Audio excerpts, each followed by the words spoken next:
SCPs are some of the scariest creatures on planet Earth, and for the next 2 hours, we're going to be learning just a little bit more about them. Starting off with SCP-839, better known as candied worms. And trust me, it sounds a lot better than it actually is. Make sure you guys watch until the end to become an SCP expert. SCP-839 is one of the craziest SCPs I've ever seen. Here we go, dudes. Strap in. It's never a nice feeling. Get ready for this one. This is weird. Glass in the middle of the road.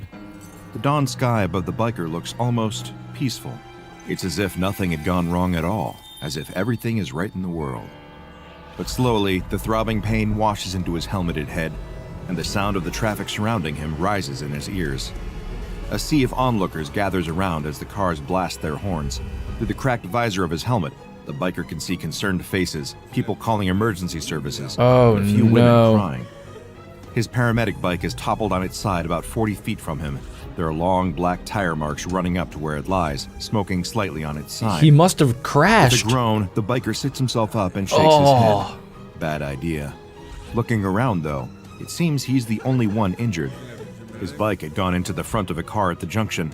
The occupants of the car stand by nervously, offering him whatever little assistance they can. I know that this has really nothing to do with the SCP, but like, this is why I am terrified of motorcycles. You never know when something bad like this could happen, and motorcycles are not very safe. So I don't know. This guy definitely is lucky to be alive right now because he got into a car accident with a car and he was just on a bicycle. But there's no time for that, the biker suddenly realizes.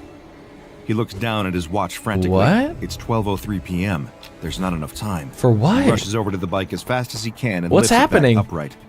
A couple of onlookers try to grab his arms, trying to sit down to rest, but he can't. There's no time. What does he have to do? He has just 3 minutes to get to St. Mary's Hospital in central London. What? Right now, he's at the junction outside Baker Street Station. He can still make it on time if he gets on his bike and goes now. The biker swings his leg onto the bike and kicks it into life. What does he have to get there for? And looks over his shoulder at the box on the back of his bike. He can't risk opening it here.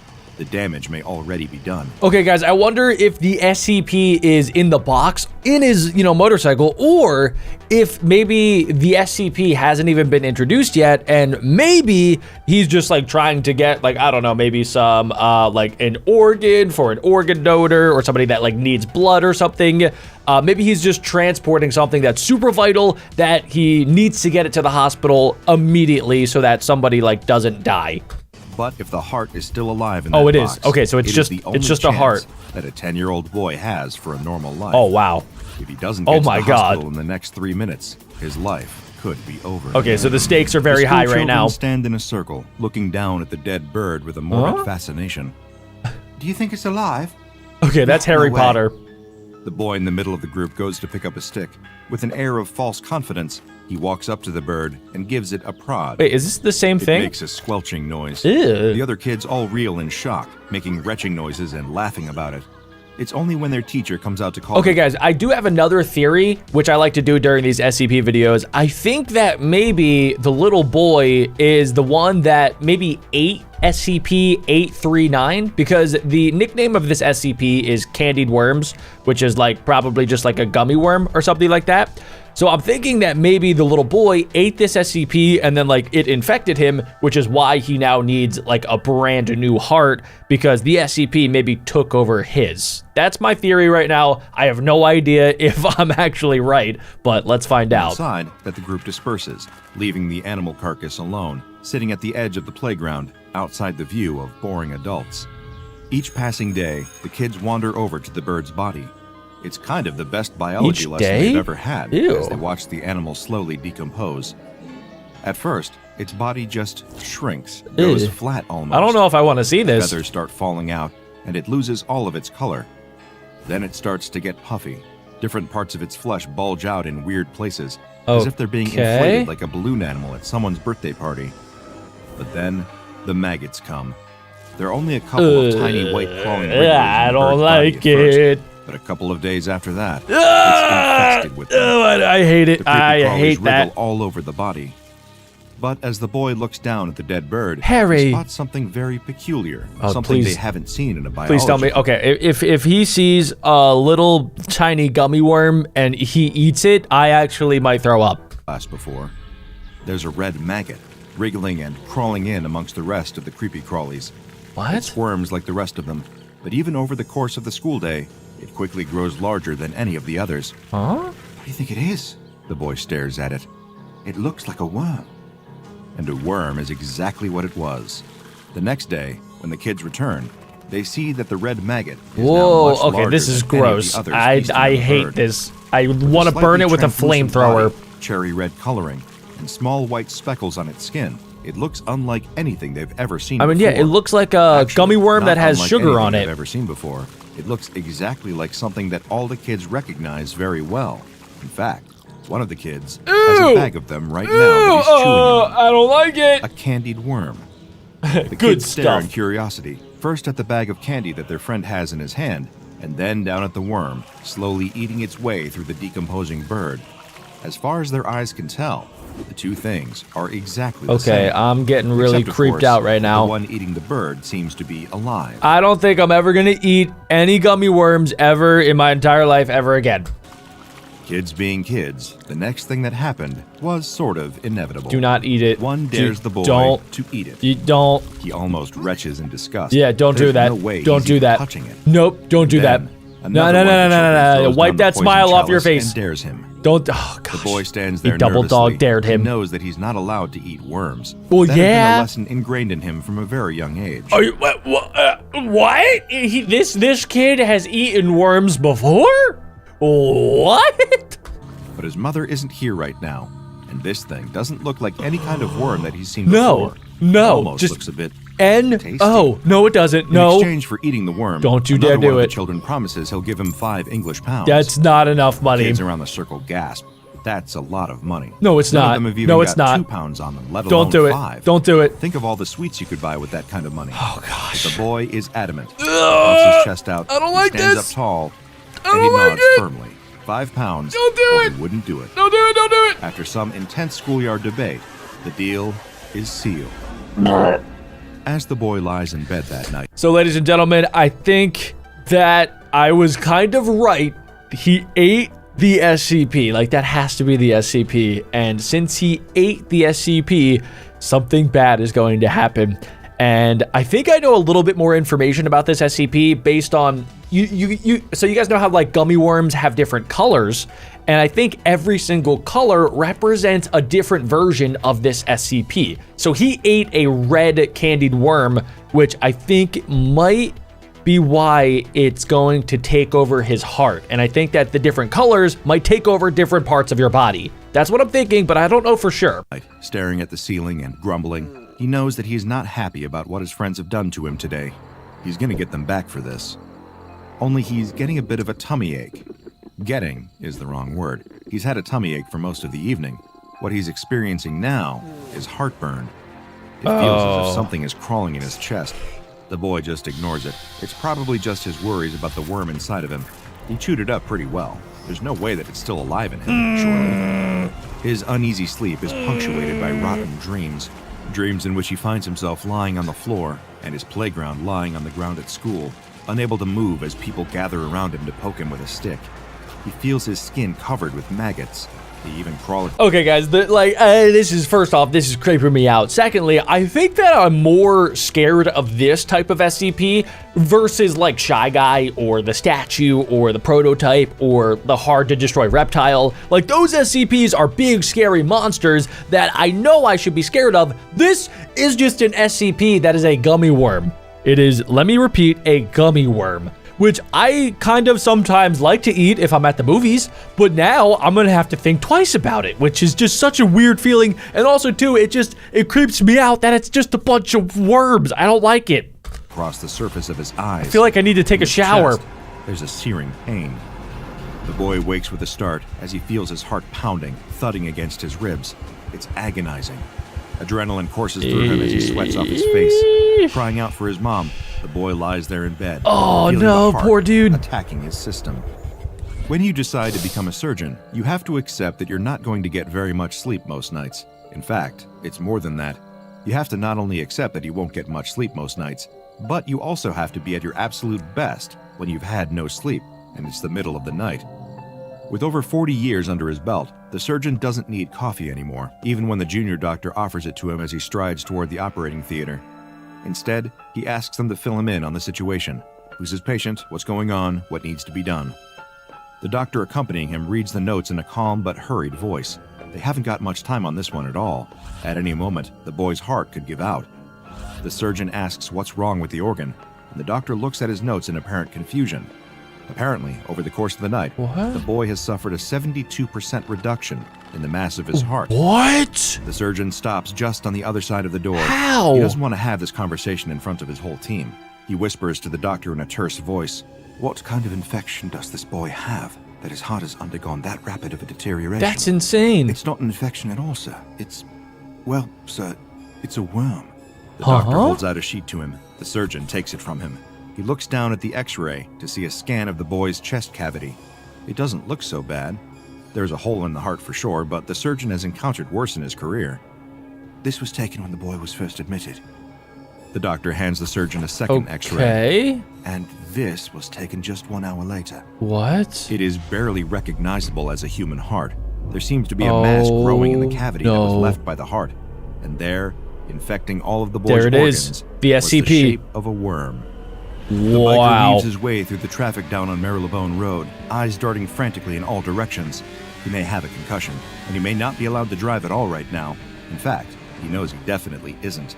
But he is under strict instructions. This heart needs to get to St. Mary's Hospital before it's too late. The bike careens around the corner and skids to a halt outside the emergency doors. An ambulance team in front of him is trying to help an old lady out of the back of their vehicle. Get out of the way, old lady! He grabs the organ box from the back of the bike and races into the building. Go, go, go. You got this, bro. It takes all of his remaining can do this. concentration to navigate through the maze of hospital corridors on his way to the operating theater. On a better day, he'd be able to do this with no problem. But with his head injury, he can see the lights starting this is to blur pretty all around intense. him. Ward 6, Ward 7, Ward 7A, Ward 7B. Oh, He runs no. as fast as his heavy Does he know boots where to will allow go? him, feeling that energy draining from his system. He can't look at his watch. He can't check the time. He just has to find this boy. Operating theater. There, right up ahead of him. Just a couple of 100 feet. Come on, you got this. There's a doctor waiting outside Come the door who on. looks up at the sound of his footsteps. The biker rips his helmet off and holds out the box Go. with the heart. Yes. panting Yes. heavily. Hopefully it's okay. Moment of truth. Is he too late? The doctor looks shell-shocked. Not at the biker's arrival. What? But clearly at something else she's just seen. What is The it? man starts to explain, but runs out of words, and instead beckons the biker to follow him into the Wait, observation room. what's There, going The on? two of them stand looking through the glass at the little boy lying on the operating What's table wrong with the him? surgeon standing over him. Oh, There's something in the air. The biker sniffs, confused. Can anyone else smell sugar?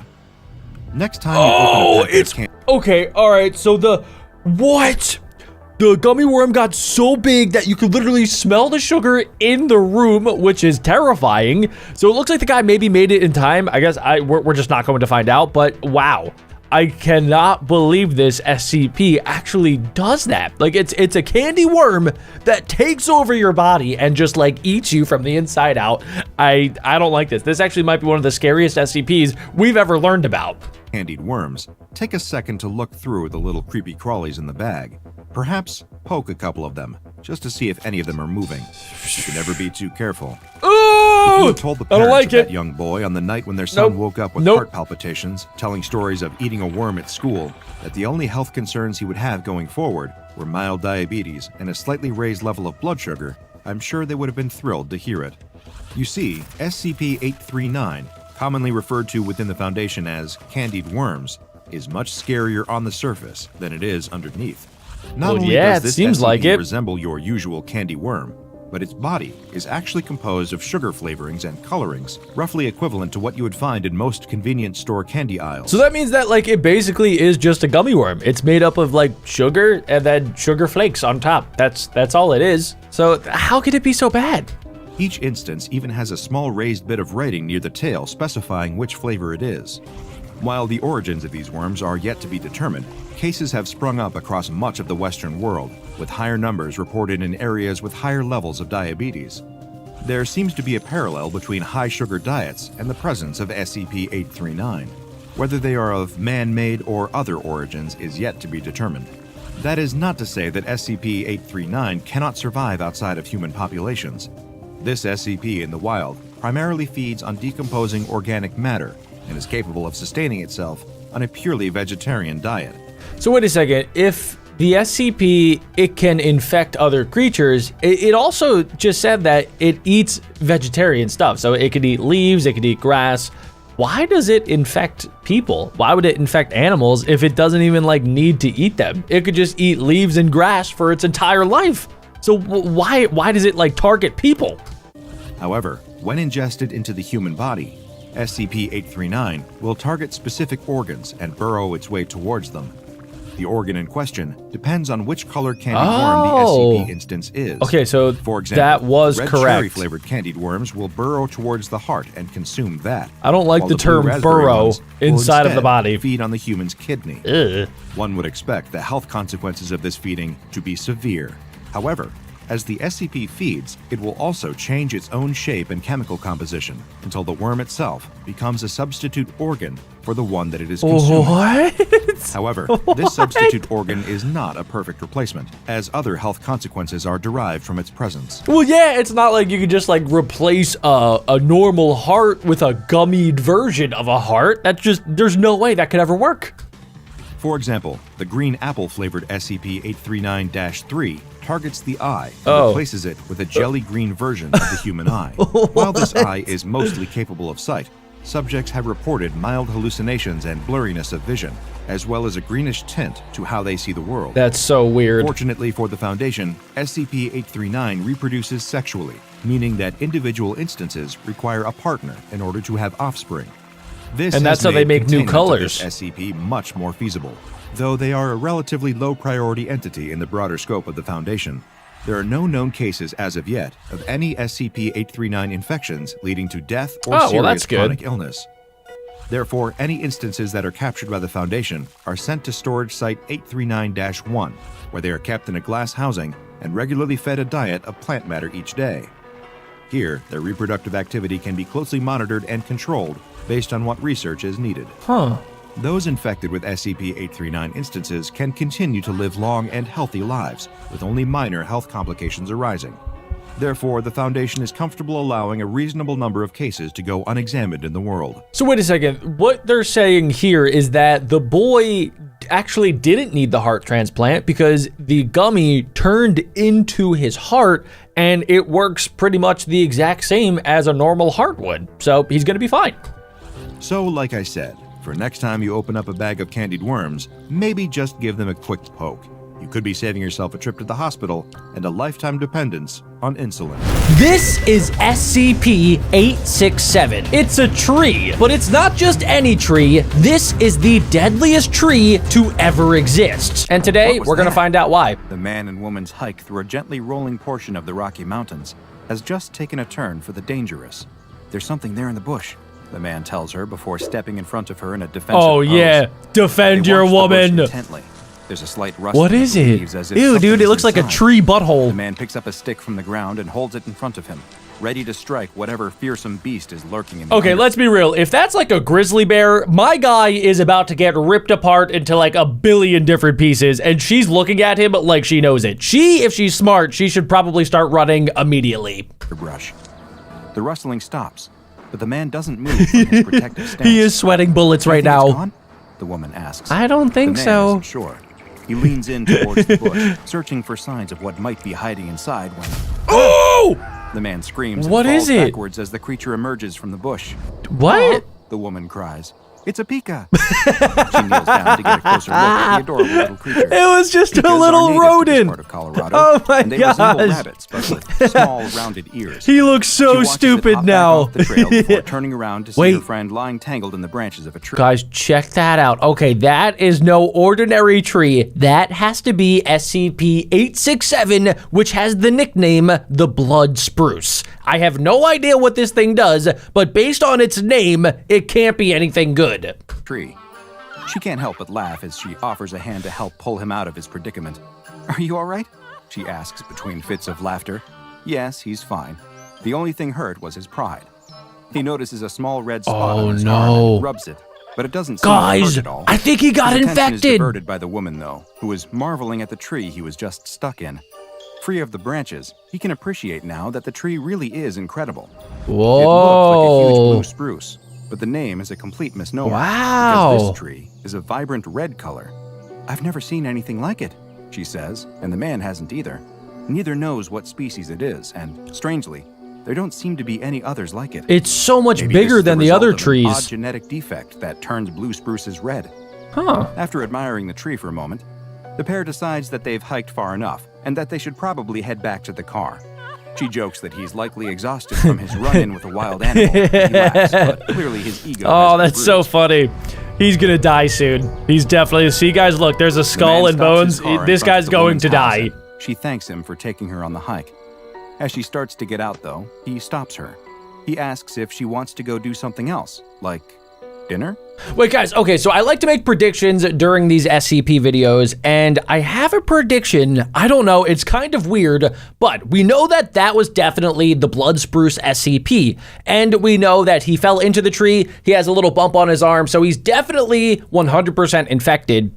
Now, I'm curious, because we saw like bones and we saw stuff like a skull around the other blood spruce, I'm wondering if maybe that's how this thing multiplies. Maybe it infects people or animals, and then it like basically starts spawning a tree out of the infected area.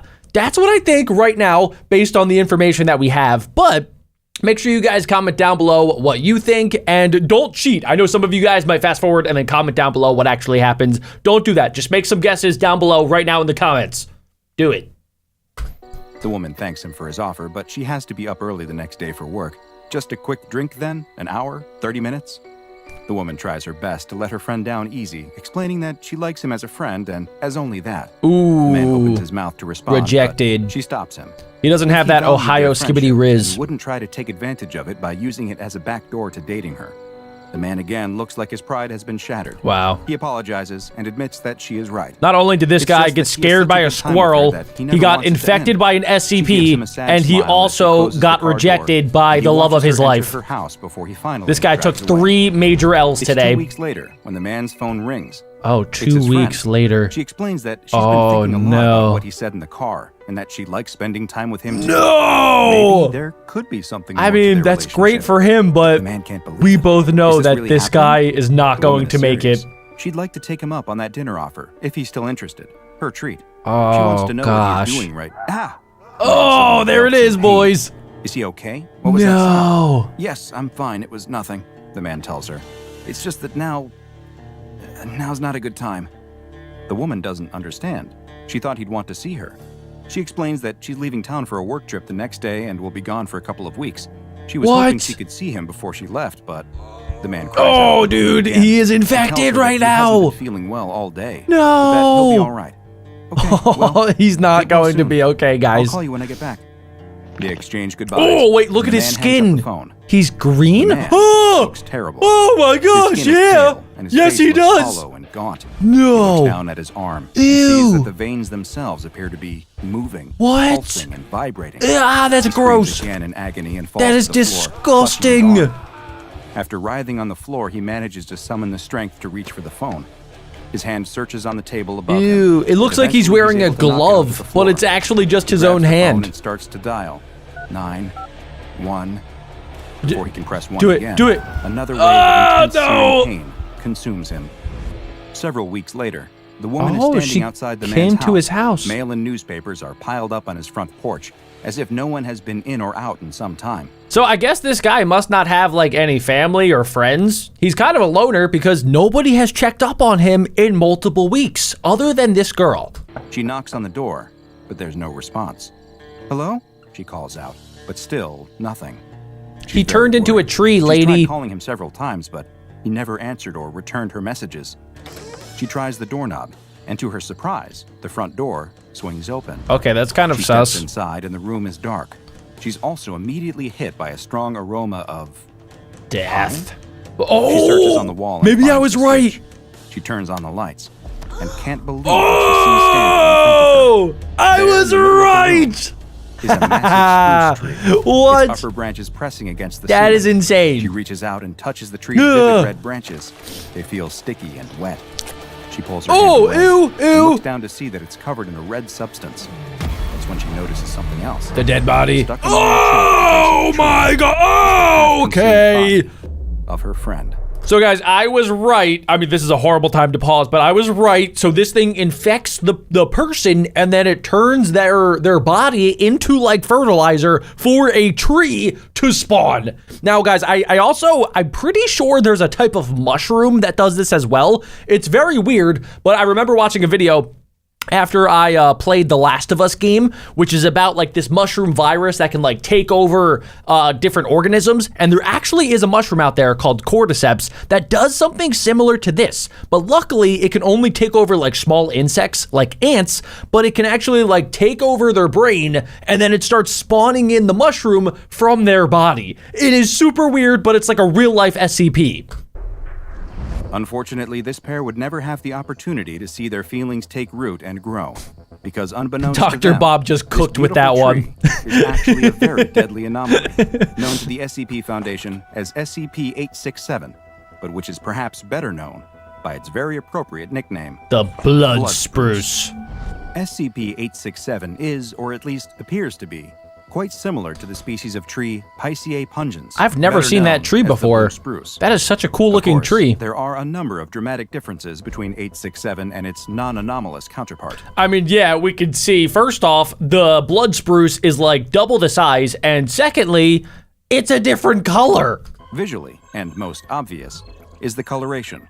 While blue spruces, as the name implies, are typically a blue-green color, SCP-867 is a deep, vibrant red. There's another major visual difference too, with the blood spruce lacking any sort of seed cones that you would normally expect to Oh, find. interesting. No pine cones to protect and spread seeds. You'd be right to ask how SCP-867 goes about reproducing. We already know. The answer to that question is what makes this beautiful tree such a dangerous anomaly. The secret to how SCP-867 reproduces is found in its leaves. While they look like pine needles, SCP-867's leaves are, in fact, needles. Oh, Their structure is very what? similar to that of hypodermic needles, and each one contains a single long, thin seed, which sits above a small gas pocket at the base. Are you When a living serious? creature touches the leaves, the tree immediately Oh! reacts. It triggers the gas pocket in the base of the Wow. leaf to release, which injects the seed into the skin of whatever touched it. The process is quite similar to that found in auto-injectors. Guys, this is insane. So just like a lot of SCP videos that we've watched in the past, there's like, I don't know, just like some part of it feels like it could be real. Like obviously we know about porcupines and they have like really sharp, basically needles as their defense mechanism. And we also know that pine trees and like other trees in existence like thorns, they can pretty much like prick you and then cause you to bleed. Now, luckily, nothing that we know of actually exists today that like shoots a seed inside of you, which would be super weird. But I don't know. There's something about these SCPs where they're like almost real enough. It just feels like it could be real. Like if somebody like let's say Albert Einstein sat me down and he was like, yeah, there's a tree that can shoot you with the seed and then, you know, a tree will grow out of your body. I would believe it. I would be like, oh, okay, yeah, that makes sense. Darwin definitely studied that one, 400 years ago. That just sounds like evolution to me. But luckily, it's just an SCP, so we're safe for now, I think. Those used to quickly treat allergic reactions.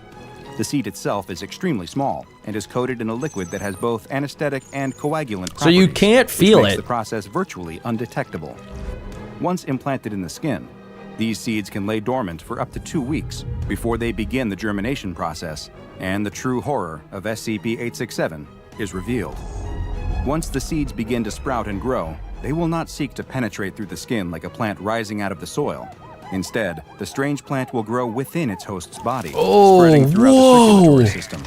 This process is extremely painful for the host. I bet. The plant's tendrils wind through their veins and my capillary gosh. system, stretching and pressing against them. It as the literally blood spruce takes grows over within the them. person's entire Eventually, organ the ever-increasing system. size of the plant's tendrils becomes too much, and the veins will begin to rupture. This leads to severe I don't internal like it. bleeding, and soon after, What? the death of the host. Okay, The okay. entire process is quite quick, with it only taking 24 hours from when the seeds first sprout to the host dying. But that single day will feel like an eternity to the afflicted individual, as they feel the plant rapidly growing inside of their body. Okay, so it did only But even take though the one host has day. expired, this parasitoid tree is far from finished with them, or at least their body. Soon after death, a new instance of the blood spruce pimple. will burst from the body. The red tree is quite small at first, but it will continue to quickly grow, just as it did within its host's body, and can reach maturity in just 30 days. What? And unlike most other plants, What? SCP-867 is able to grow regardless of light or soil conditions. how? Because it does not produce food via photosynthesis. No, this plant is carnivorous. As it grows, the 867 will slowly consume its host's body until nothing remains except the blood red tree. So how does it eat Instances after it runs out of the SCP-867 person? were first identified in Colorado during the 1990s, following reports of numerous disappearances of hikers and park rangers. The SCP Foundation dispatched a team to the area to investigate, and they soon discovered numerous instances of the previously unidentified tree. So that basically means that 3 people were out there and then they all like basically died, and then the trees sprouted out of nowhere. Several still young specimens were acquired, though unfortunately, this led to the deaths of several agents. How? Who were not yet aware of just how dangerous the red spruces could be. How did you not Once their know? threat level was properly assessed, several specimens were flagged for containment and research purposes, while all of the other identified Yes, instances still in the that's wild what you should were do to this destroyed. SCP. The remaining Burn it with a instances of flamethrower. SCP-867 were classified as Euclid and are now securely kept at a Foundation biocontainment site. Direct human contact with the plants is normally not allowed, and remote rovers are used for the majority of You know, tests and that's upkeep. a big If brain for play any right reason there. It is necessary for a human to enter 867's containment cell. They are to wear full hazmat suits with a Kevlar underlayer, and upon exiting the cell, must undergo a full herbicidal treatment and inspection. Should any possible puncture marks be discovered, they will be forced to quarantine for no less than 15 days. Ah, nature. It's so beautiful. Wait a second, why would they quarantine for 15 days when they just said earlier in the video that it only takes 24 hours for this thing to kill the person? That was kind of weird. Full and calming, yet seems determined to try and kill us in any number of ways. If you're out hiking or camping in the woods, try to remember this extremely famous adage which I may or may not have just made up. It goes, leaves of 3, let them be. Needles of red, well, you're probably already dead.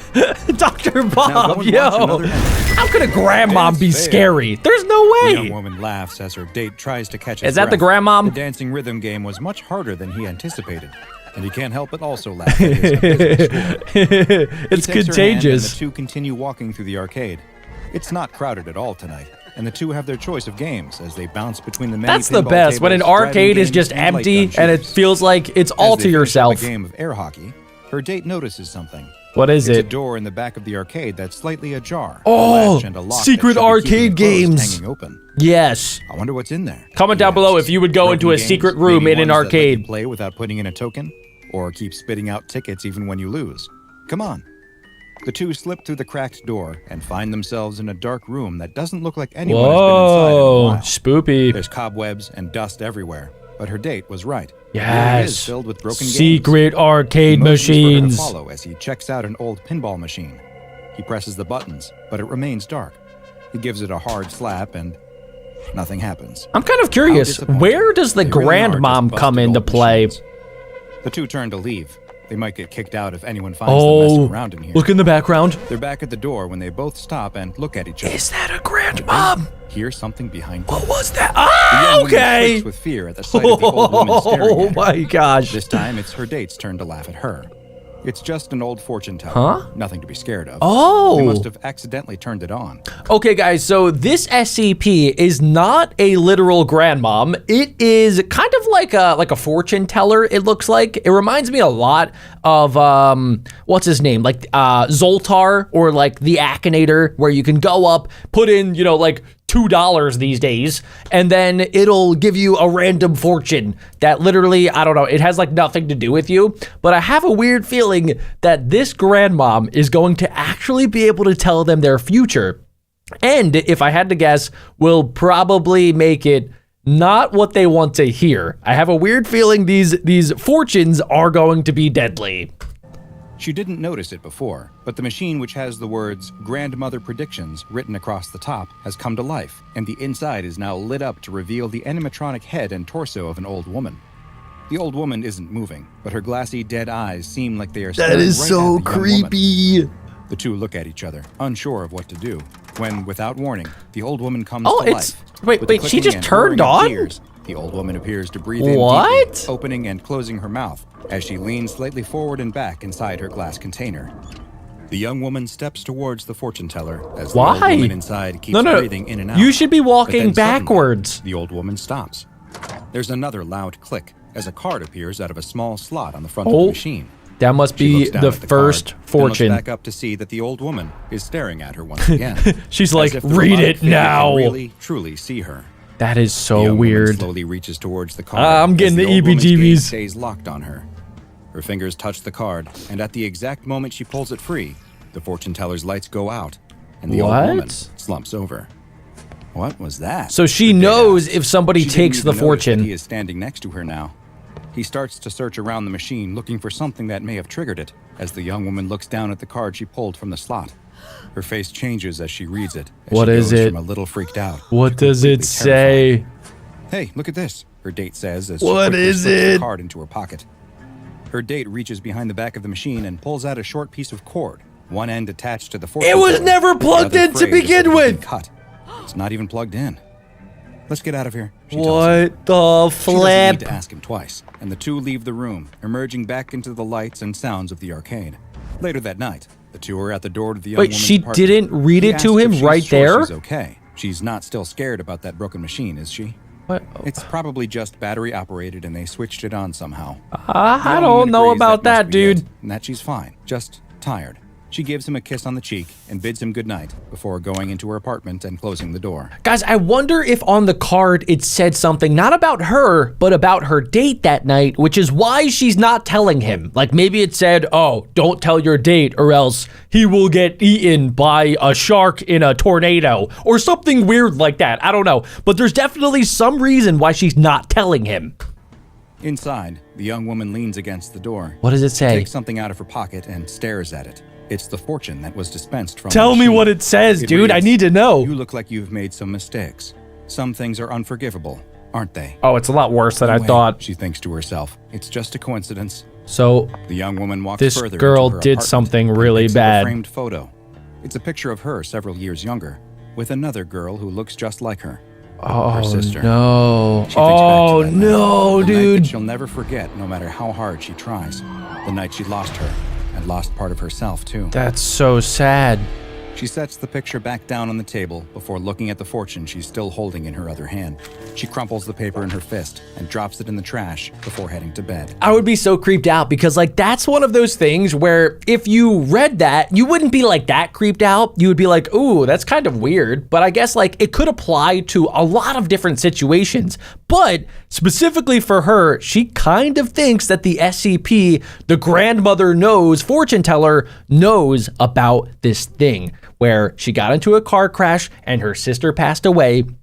And it was kind of her fault. And the grandmother, since we know that she's an SCP, I'm guessing grandmother knows is an SCP that can like read people's minds. It basically can know everything about you, and then it will give you fortunes based on what it wants you to know or like what it wants you to think that it knows. And then I bet you she'll probably go back at some point and every single fortune is going to get a little bit more specific, a little bit creepier until something really bad happens. And I need to find out what it is.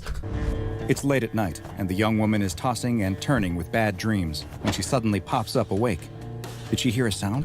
She looks around her dim room. Oh, please tell me but it's not the nothing looks Grammy. amiss. Nah. A This noise. better not be the Is it grandmom. Coming from the Dude. closet? Oh, maybe it's her She gets up sister? out of bed and walks towards the closet, one slow step after another. She reaches towards the closet door, but the moment her fingers touch the knob, the door bursts. Oh! She screams and falls backwards as multiple arms What? reach out of the darkness in the closet What? towards her. What She is this? screams and kicks at the What arms is as they this? grab at her, trying What? to pull her inside. She fights with all her might. It's as just she a tries nightmare, to crawl right? away from the arms. There's no She way this is manages to real. escape their grasp and stands up. No way. She runs out of the room and towards the front door as the arms follow, reaching out of the closet. Oh, growing longer and longer. The what sticking is sound of bones happening? twisting and snapping as they form new joints to bend around corners. Her hands reach out for the knob and Go. she grabs it. Just as the Ah, arms grab onto her. it got her. She's jerked backwards and falls to the floor. It as the got her. arms She's drag her down gone. the hallway. She tries to resist, her fingernails digging into the floorboards as the arms pull her back into the bedroom. Hello? Okay, I You did awake? not see The that woman happening knocks loudly on the at front all. door. Come on, we have reservations. You have to get up. The Is woman that her knocks mom? Again, but still no response. She checks her No. watch and with a sigh, takes out a set of keys. Did her She finds mom the one she's lose looking for both and of her unlocks the daughters door. now? Everyone is waiting for us, and I'm going to tell That them would we're be late so because of-" sad. The woman gasps as she opens the door. She can't believe what she's seeing. The apartment is a mess. It looks like a bomb went off. She looks around, but there's no sign of her daughter. Then she notices the bloody claw marks leading down the hallway towards the bedroom. No. She runs down the hall, stops in the doorway to the bedroom, and screams. Oh! If you've ever Whoa! been to an arcade, a midway, What? or a boardwalk, then you may have encountered a fortune-telling machine. I mean, I have. Comment down below if you guys have. Fun as you receive a random card that purports to tell you your future or I will reveal a never secret be truth using about one yourself. ever again. There's nothing to it, obviously. It's just a random card you're getting after all. But the SCP Foundation has a fortune-telling machine in its possession that's both very real and very dangerous. SCP-517, as it is known to the Foundation, is a 2-meter-tall glass and wooden fortune-telling machine that contains Okay. a mechanical animatronic facsimile of an elderly woman wearing Yeah, a it white seems blouse and a blue Pretty shawl. normal. You would find this at like On top of the any machine is a panel carnival. with the words "Grandmother Predictions" written on it. Once per hour, the machine will power on if an individual enters what could be considered the elderly woman's field of vision. She will turn to directly face the person, seeming to stare right at them, before dispensing a fortune card from a slot on the front of the machine, after which it will appear to shut down and cease to function. It is unknown just how the machine becomes active, seeing as the only cord coming out of the back of the machine appears to have been severed. I mean, apparently for this The guy, he said fortunes batteries, dispensed so when maybe. the machine comes to life are less a prediction and more of a veiled threat, and examples of ones received have included, "Your mother raised you better than that. I'm sorry, but fair is fair." Some people don't know how to be kind. You'll know soon enough, won't you? And people who do terrible things deserve terrible things. You've brought this upon yourself, my dear. Okay, so a lot of these are basically kind of hinting at the fact that the person did something really bad and something unforgivable, so that like they deserve to be punished by the grandmom inside of this fortune-telling machine. So I wonder what would happen if like a really good person, or like what if like a kid even goes up to this and then gets a fortune.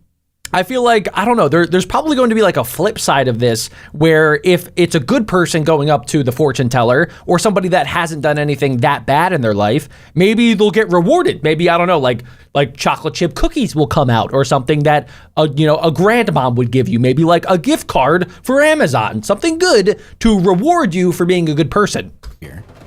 Following an activation of SCP-517, starting at 1:43 a.m. local time, the same events will always occur. The individual that was targeted by the machine will find themselves attacked by a number of entities which have been designated as SCP-517-01. Okay, so they're always a bunch These of entities hands. are long, multi-jointed arms that emanate from a location nearby the individual.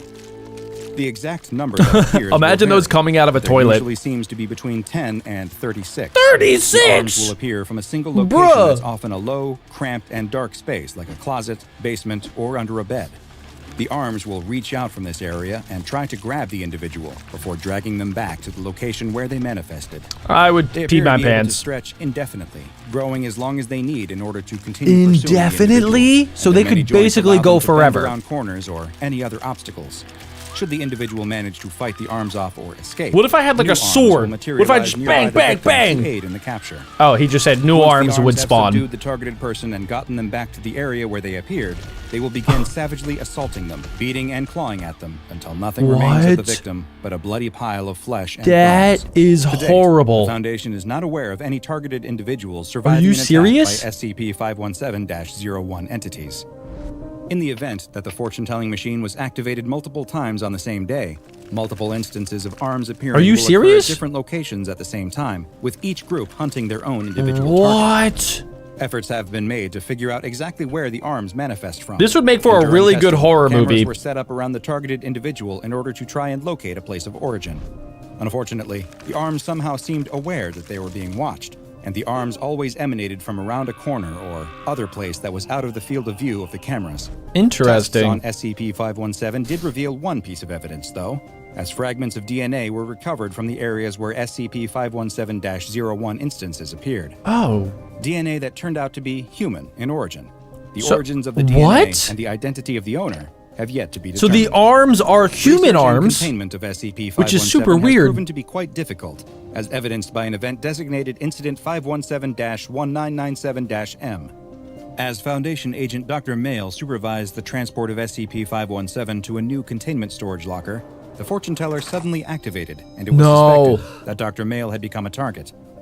Security. Also, wait a second, guys. I'm kind of curious. What happens if you don't take the fortune? Like, what if you are just, you see it come on, you see the fortune come out, and then you just don't pick it up? Will it still activate? Personnel were alerted, and a defensive strategy was devised to protect her from instances of SCP-517-01 that were expected to manifest that night at 1:43 a.m.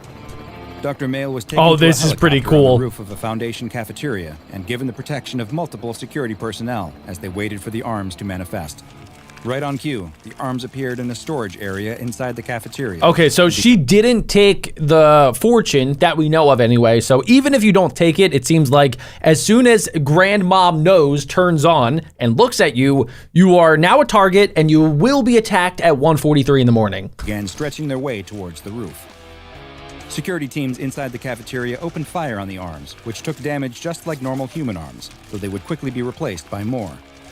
More instances of SCP-517-01 began appearing, coming out from under parked vehicles and other storage areas, as the number of arms coming out of the original manifestation site continued to increase until there were over 100. The arms did not they seem to just want to fight kept back against the spawning. security teams, though. They seemed singular in their focus, to get to the roof where Dr. Mail was waiting. Wow. As the ever-increasing amount of limbs overwhelmed the security teams and breached the roof, the order was given for the helicopter to take off.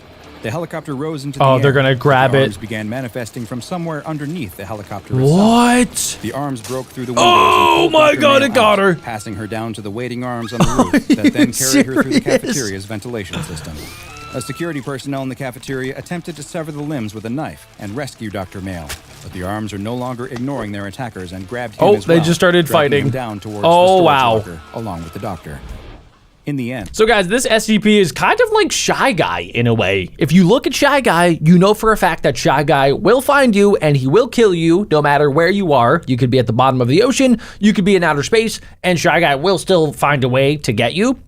And it seems like this SCP is kind of the same way. If Grammy Nose turns on and looks at you and makes eye contact with you, you know for certain that there's nothing you could do to escape. and 4 members of the security team, along with Dr. Mail, were pulled into the storage area by the arms. Their remains were collected the next morning, and the Foundation made their best efforts to separate and identify what was left for individual funerary services.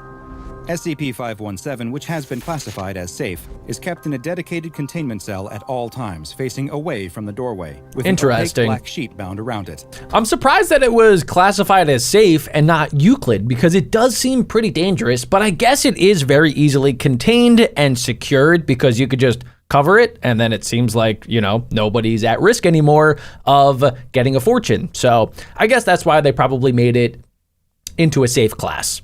Following the events of Incident 517-1997-M, all testing has been halted without the express written permission of the site director. Peering into our future can be a fun activity, even when we know it's all just a bit of make-believe. When you pull your fortune from a booth containing an elderly automaton, though, you might just find that this time, Grammy knows your fate. Start beating it up Now go and immediately. watch it. Let's see. Okay, what? I thought this was stalked by about cougars in the fart dead of berries, night, not only to bears be and pumas. asleep. Wandering off the path and getting lost for days, the elements slowly withering you away to nothingness. There are plenty of ways you can die in the wilderness. Yeah, Few would expect death like to come as a fart result berries. of a simple Oh bodily no, function don't with a fart. decidedly anomalous twist. The bear will find you. Springtime in the Sierra Nevada I can't wait to is see what undeniably happens. beautiful. The unpredictable storms of winter are a thing of the past, but the oppressive heat of summer hasn't yet crept in. The highest peaks of the mountains are still spotted with snow, but in the foothills, the wildflowers sprout from the earth, blooming in a That's so tapestry of nice. yellow, I love pink, spring. purple, and Everything just orange. comes to life in Crystal spring. clear waterfalls roar down the rocky mountainsides, water set free from its slumber by the melting ice as the world wakes up from a long hibernation. The summer vacation crowds haven't yet flooded the hiking trails and ski slopes, but a few groups of early adventurers can be spotted hiking through the mountains, taking in the sights and breathing in the fresh, fragrant air. Okay, guys, so as you know, I like to make predictions in these SCP videos, and if I had to guess, we're going to come across a group of some of these people that are coming out in the spring. They're going around, they're going on some nice hikes, and every once in a while, you know, when you're hiking, you come across a berry bush. And I mean, I'm guilty of this. I have found like a you know, a little blueberry bush, and I'm like, oh, that looks delicious. Let me try to eat it, which I do not recommend because they could be poisonous. But I have a feeling that some of these guys or girls are going to come across these berries and they're going to have a little snack. And little do they know, these are the SCP fart berries. And then things are going to go extremely wrong from there. Among these springtime visitors are a pair of young men, one with blonde hair and one with dark hair. Okay. Each wearing a small backpack What's and up, carrying boys? a canteen of water, not a scuff to be seen on their brand new hiking boots. So they only These have two young water. men are They don't on have their any senior food. Spring break from college, gleefully taking the hiking trip they have been talking about since they were Whoa. paired up as roommates their That freshman is a year. big hiking trip. Neither of these young men is especially experienced in hiking, but they have both spent dozens of hours in the library reading up on wilderness survival, on the best ways to pitch a tent and start a fire with nothing more than Okay, sticks so they're and like two kind of rocks. prepared. The lighter-haired of the two especially prides himself on his knowledge of foraging for edible wild plants. Oh. A skill he is excited to put to the test on this trip. So he's going His to find the dark-haired berries. companion is a bit more suspicious of wild plants, frightened by the stories of foraging gone wrong and unfortunate explorers confusing a delicious mushroom for one that stops the heart in minutes. Yep, you He has literally filled his bag never with have any provisions, with idea, so you got to granola be and extra turkey, careful. Dried fruits, and cans of beans that he hopes his friend will share with him, rather than risking his safety by gambling on a wild root or berry.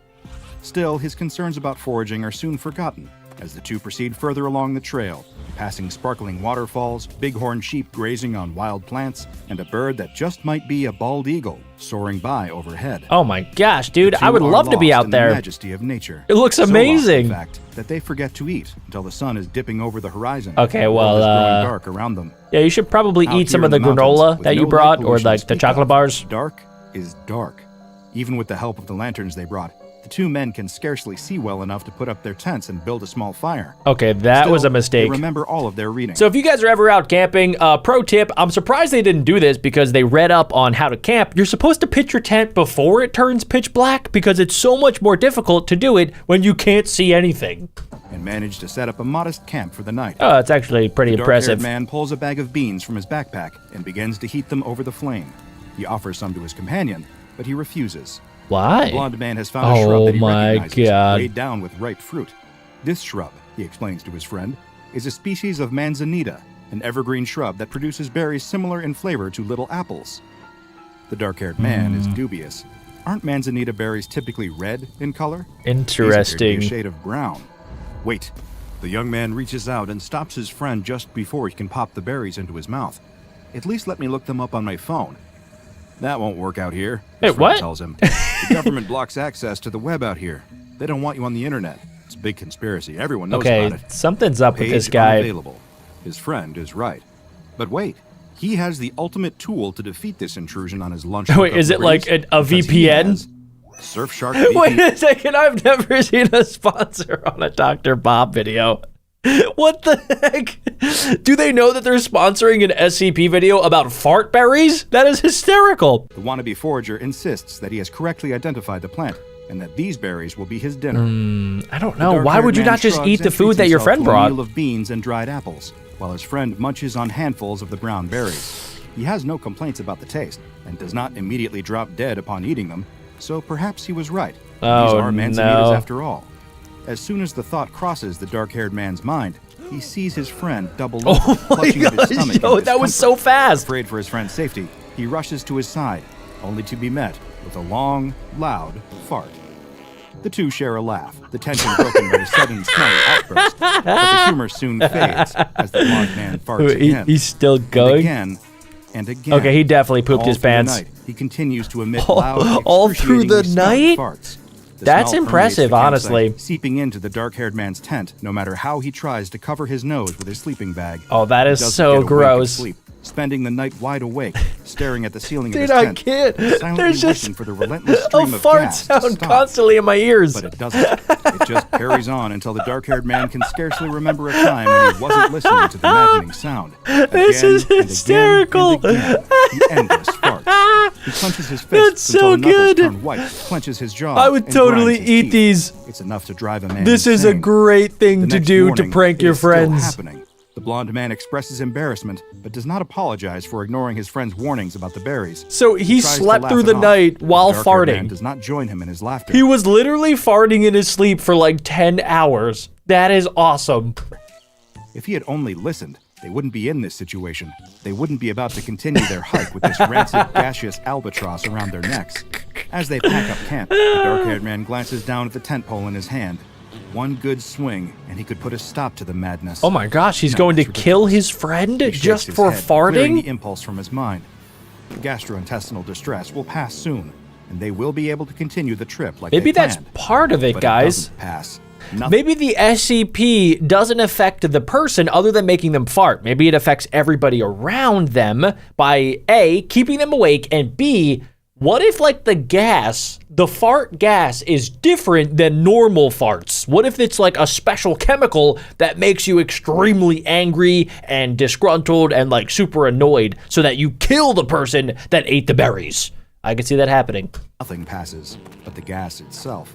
The blonde man asks if they can stop for water. Did he before poop they've even yet? Been hiking for an hour. You should try to He poop. isn't feeling very well, he explains. He woke up dizzy and nauseated, disoriented from lying there all night, breathing in the fumes. The dark-haired man wants to say something, to retort that he too was suffering all night, but he doesn't. He just lets his friend stop to drink some water, and they proceed with the hike. Gone is the magic of the previous day, the time before the cursed berries. The men can no longer smell the wildflowers, the crisp mountain air. They can There only are no wild smell animals to be fart found, gas. Not a single ground squirrel or little bird. Up ahead on the trail, the dark-haired man catches the barest glimpse of a tail vanishing into the brush Oh. as a mountain lion runs the other way. Okay, that's a little Is scary. it fleeing from them? From the stench? He wouldn't blame the beast if it was. They have 5 more days of this planned, and he can feel his resolve beginning to fade. Maybe he can turn back, ask to cut the trip short now. But why should he have to So suffer funny. just because his friend made a mistake identifying a wild berry? It isn't fair. If he could just get a moment to think without the incessant farting. If he could just have 1 second Oh my of gosh, peace, he's maybe actually he could getting come up with a so solution. mad. But no respite comes. If anything, it only seems to get worse.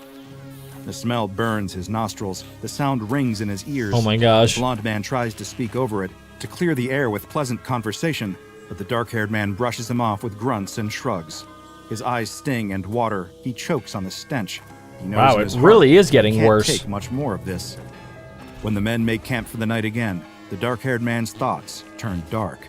He could just leave in the dead of night while his friend is sleeping, rush off into the wilderness and abandon his companion there, freeing himself from the farts. He tries Freeing to justify it to himself from the They both have the farts. survival skills to make it. He'll be fine. His thoughts of leaving his friend alone in the woods are interrupted by the What? sound of chewing. Is there any animal nearby? Wait a No, second. Surely no animal would approach, given the smell. He Okay. takes a look in the blonde man's I'm a little tent bit and nervous. finds his friend eating another handful of those same brown berries. No. The dark-haired man flies into a rage, What? unable to contain his fury. How could he do this? How could he eat more of them after what happened the first time? Okay, either this guy loves these berries or the berries make you want to eat more of them, which is why he's doing it. Or he really likes farting. I guess that's the third option. Doesn't he understand what this is doing to him, what it's doing to the both of them? He got caught red-handed. That's so funny. He insists that it's fine, that the farting can't possibly be related to the berries. Well, because yeah, manzanitas don't it cause that definitely sort of is. thing. At this, something in the dark-haired man snaps. He can't take it anymore. Oh my God, he's gonna He turns kill away him. from the tent, throwing up his hands and telling the blonde man to find his own way back. They'll split up from here.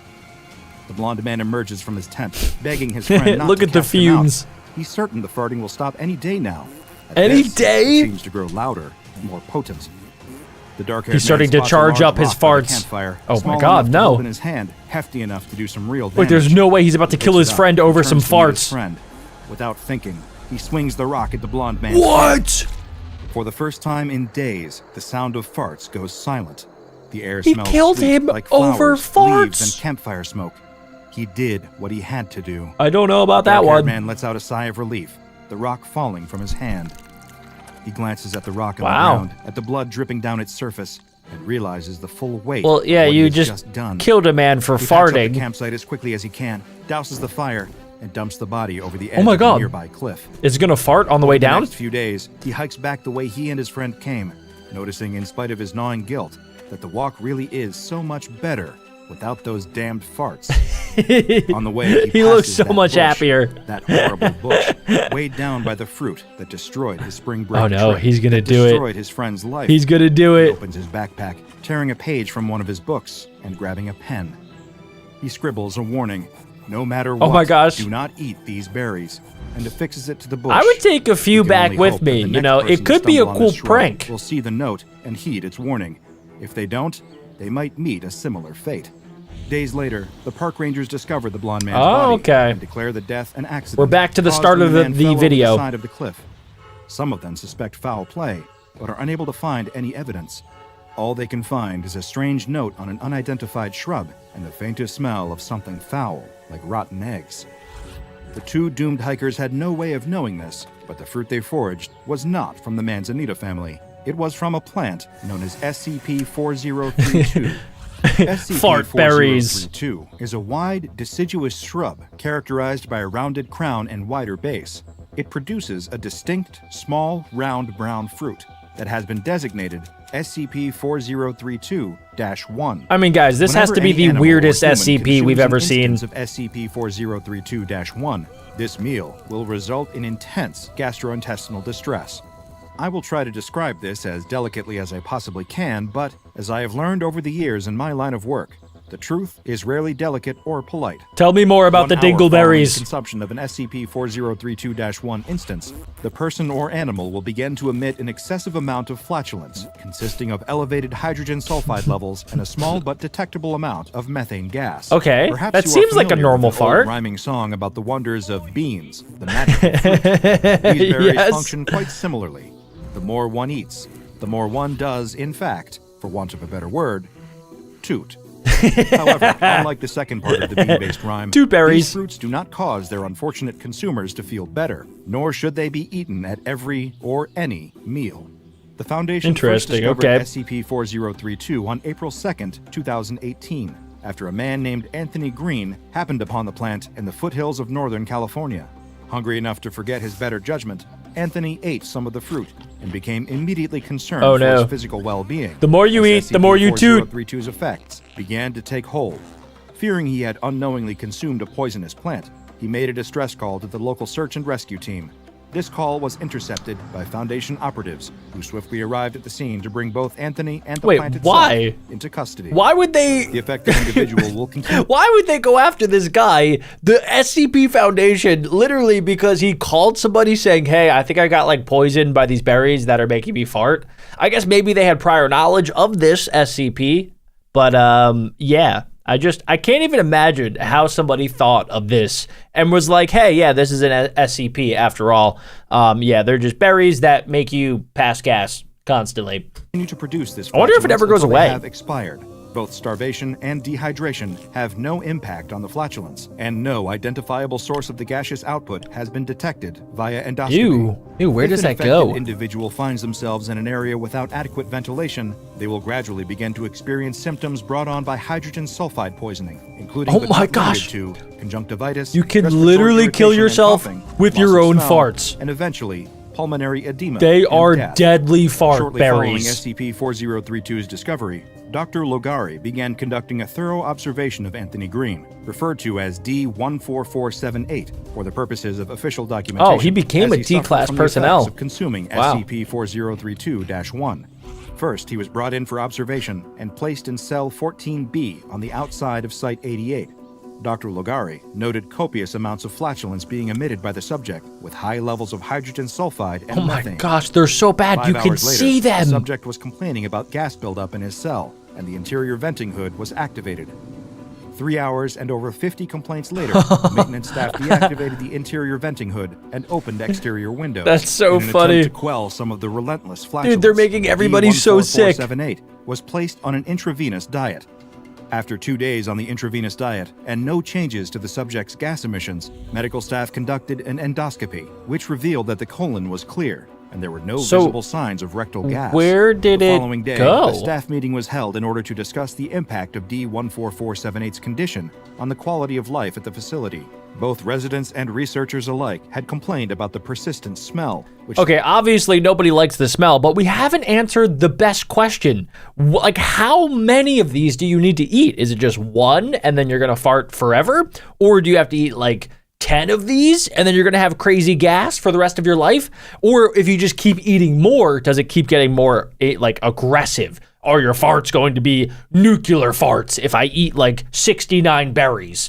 These are the answers that I need. they were unable to escape and was permeating the air outside as well as throughout the interior of the building. Several options were proposed, including relocation, treatment, and failing all else, termination of the subject. You're gonna kill him over the fart. Was passed I guess that would be the first time we saw that. In an outdoor facility until proper filtering equipment could be installed. A little over a week later, Foundation agents intercepted reports from nearby environmental watch groups concerning an increase in airborne pollution in the central Alabama area. Are you kidding me? 88, so it does get worse. 78's condition threatening not only the morale at Site 88, but the environment itself. Holy An additional smokes. resolution was passed in order to transfer D14478 into an experimental air filtering cell. The cell had not yet passed a safety inspection. Okay, so he's Those with probably objection going were to die. overruled by the vote of the majority.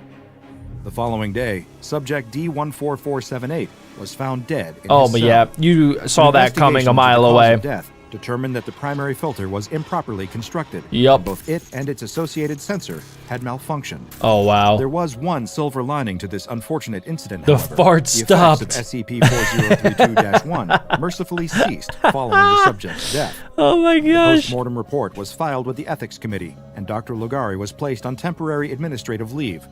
Meanwhile, a large order of scented candles was placed by the staff of Site 88. This And soon, SCP is the so unpleasant odor ridiculous. was replaced with I the love smells it. of lavender, vanilla, sugar, and pine. In Dr. Lugari's absence, Dr. Carlisle was appointed to the position of lead researcher on SCP-4032. Following the approval of the Ethics Committee, Dr. Carlisle began conducting a series of animal tests using SCP-4032. Oh. The first test subject Does selected it work on was animals? the Raucanian herring. An instance of Do fish fart? SCP-4032-1 was crushed and added to a mix of copepods and krill, which were then fed to a small school of herring. 15 minutes after the consumption of SCP-4032-1, the herring's usual flatus production increased dramatically. I didn't This realize caused great fish distress to the fart. school of fish, as this species ordinarily uses flatulence as a means of communication. That's so funny. Samples of Wait, the did he just say that they fart to communicate? I feel like we should start trying this as a human population. Were taken and analyzed, and were found to contain hydrogen sulfide and methane, though the levels of both were lower than they had been in human subjects. 3 hours after their initial feeding, the herring were euthanized and taken for autopsy and chemical analysis. There was no post-mortem evidence found of SCP-4032-1's effects. That's so weird. Next, a flock of chickens was selected Oh, for no. testing. They were offered a handful of SCP-4032-1 These poor directly, chickens. which they refused to taste. Good. The fruit was then crushed and added to chicken feed. Oh, no. Which was They've fed to the been chickens tricked. With great success. They've 2 been hours tricked after by the eating fart berries. SCP-4032-1, all of the chickens began to emit gas containing low levels of methane and hydrogen sulfide. The chickens were promptly euthanized and taken for analysis. Poor An autopsy chickies. determined that the birds' short intestinal tracts were distended. This What does that marked mean? the first Does anybody recorded know what that visible means? sign of the fruit's impact on a test subject. The next animal selected Oh for my testing God. were brown-throated three-toed sloths. This particular species was chosen due to its lack of flatulence, as these sloths They tend to absorb don't flatus fart? and release it through their lungs, rather than rectally. Oh, so they breathe Fruit out was offered farts? directly at first, but Interesting. the sloths rejected it. The fruit was then crushed and ground. So it with looks a like mixture of animals tree are leaves smarter than and humans fed when to it comes to sloths. eating the fart berries. Whatever happened next has been redacted from the official Foundation file. Wait, But what? it was disturbing enough to bring a grinding halt to any and all future testing of Okay, I have a theory that since sloths don't fart usually, they usually breathe it out, that maybe it just like didn't have anywhere to go and all of the gas built up and then the sloth exploded in like a giant nuclear fart. That's what I'm thinking. SCP-4032 on large mammals. Any potential animal experiments involving SCP-4032 must be approved by the Ethics Committee in order to prevent another, quote, sloth incident. SCP-4032 has been contained in a cordoned-off portion of the research gardens at Site-67, which consists of the area around SCP-4032's original location. This land was purchased by the Foundation, and a research facility disguised as a personal estate was constructed there. SCP-4032, along with several other anomalous plants, is kept in the garden portion of the site. All instances of SCP-4032-1 are to be gathered from the ground on a daily basis and then what? Incinerated Oh, okay, yeah, that's probably for the best. Found to be using the berries for unapproved personal purposes will be suspended or terminated from their positions. He literally got caught with a fart berry. That's so embarrassing. Captured and euthanized, and their bodies incinerated. Oh wow, okay, that's a little aggressive. Only one known specimen of SCP-4032. The Foundation has a contingency I thought there were plan in two. place should any additional specimens be discovered. If this happens, Mobile Task Force Alpha 67 Weed Whackers will be dispatched to the specimen's location, where they will uproot it and bring it back to Site 67 to be contained. Any humans that consume an instance of SCP-4032-1 must be contained in holding cells B1 through B5 along the outer perimeter of Site 67. Each of these cells is equipped with 3 air filters containing Thiobacillus thioparus, chemolithoatrophic sulfur-oxidizing bacteria. Is he speaking embedded in a English? mixture of peat and polyurethane. Each filter also contains sensors intended to detect hydrogen sulfide and methane. When the sensors are activated, members of Mobile Task Force Alpha 13, Odor Eaters, are dispatched to escort the affected individual outside. That's such a funny nickname. Can be repaired. Fart Currently, Eaters. The Foundation does not believe there to be any additional specimens of SCP-4032 in the wild. However, there is no way to be certain of this, due to the plant's relatively unassuming appearance and the lack of any information on its origins. It is entirely possible that there are more of these shrubs just waiting to be discovered by an unfortunate hiker wandering off the beaten path. So if you find yourself out in nature with an empty stomach, make sure that you have accurately identified any of the will not be plants you eating it. consume. If you don't, you may be met with a fate that is silent but deadly. Well, guys, this is exactly what happens to those that get trapped in SCP-3008. His clothes were ragged. He was filthy. My guy does not look good. Man with a full beard and long, unkempt hair. His body was covered in scars. But what happened to my guy? What made Martin's sudden appearance so remarkable? He'd been missing for 3 years. Whoa! When he was interviewed by police, they asked him where he'd been all this time. They couldn't believe his answer. He'd been trapped in an IKEA since 2008. I feel like they just wouldn't believe that. This was a dangerous anomaly that would come to be known as SCP-3008. I've heard a lot about this SCP. In his interview were laughed off by his interviewing officers, who assumed he was either crazy or under the influence of something. I mean, yeah, who would believe that? Attention of an SCP Foundation field agent embedded in the precinct. The report was passed up the chain to a local site director, who approved a detachment of Foundation field operatives to look into Martin's case. While he was reluctant to lead the Foundation agents back to the offending IKEA, the Foundation can be extremely persuasive. His screams of, "Please, I'm begging you, don't take me back, don't make me go back." So they basically forced him there against his will to go back to the place where he got assaulted. Had triangulated the position of SCP-3008, which was indeed an active IKEA. The entire retail zone was closed and barricaded under the pretense of a severe black mold infestation. Armed Foundation personnel also arrived on the site shortly after, based on Martin's vague statements that there were creatures of some kind inside. So pretty much this looks like an IKEA from the outside. I wonder how it looks on the inside. Due to his deteriorating mental health, Martin was unable to provide a great deal of lucid information on the specific traits of SCP-3008. But one phrase he kept repeating was, "bigger on the inside." Once researchers were satisfied that Martin had delivered all the pertinent information. Okay, I've been inside an IKEA before, and like it does look bigger on the inside. It's like a massive warehouse that they set up, these little tiny rooms everywhere, and then you kind of just get lost in there. So I mean, I could understand how some people could get trapped in there for a few hours, maybe a few days, maybe a few years if you really like the meatballs. He was administered Foundation amnestics to erase his memory of the last 3 years. That's probably for the best bet. Yeah, so that he's not like traumatized for the rest of his life. And abused for 3 years by a mentally unbalanced stalker in downtown Carson. He'd been able to escape as said stalker took his own life out of guilt. a suicide that the Foundation expertly fabricated to make their cover story airtight. With the loose end of Martin Sims taken care of, the true observation of SCP-3008 could begin. The SCP Foundation does not play around. The mysterious IKEA kept a 24-hour watch on the building, covering all potential entrances and exits. No exploratory missions had yet been approved by the Foundation Ethics Committee, so they first wanted to perform a week of external observation to see if any of the store's anomalous properties extended beyond the confines of the Okay, guys, I want you to comment down below what you would do if you were the SCP Foundation. Like, how would you kind of like, contain this situation? Personally, I would do what they did so far. I would secure the perimeter, not really go inside yet. But what I'm thinking is we could get something similar to like the Mars rover, for instance, or just like any sort of robot that has a camera,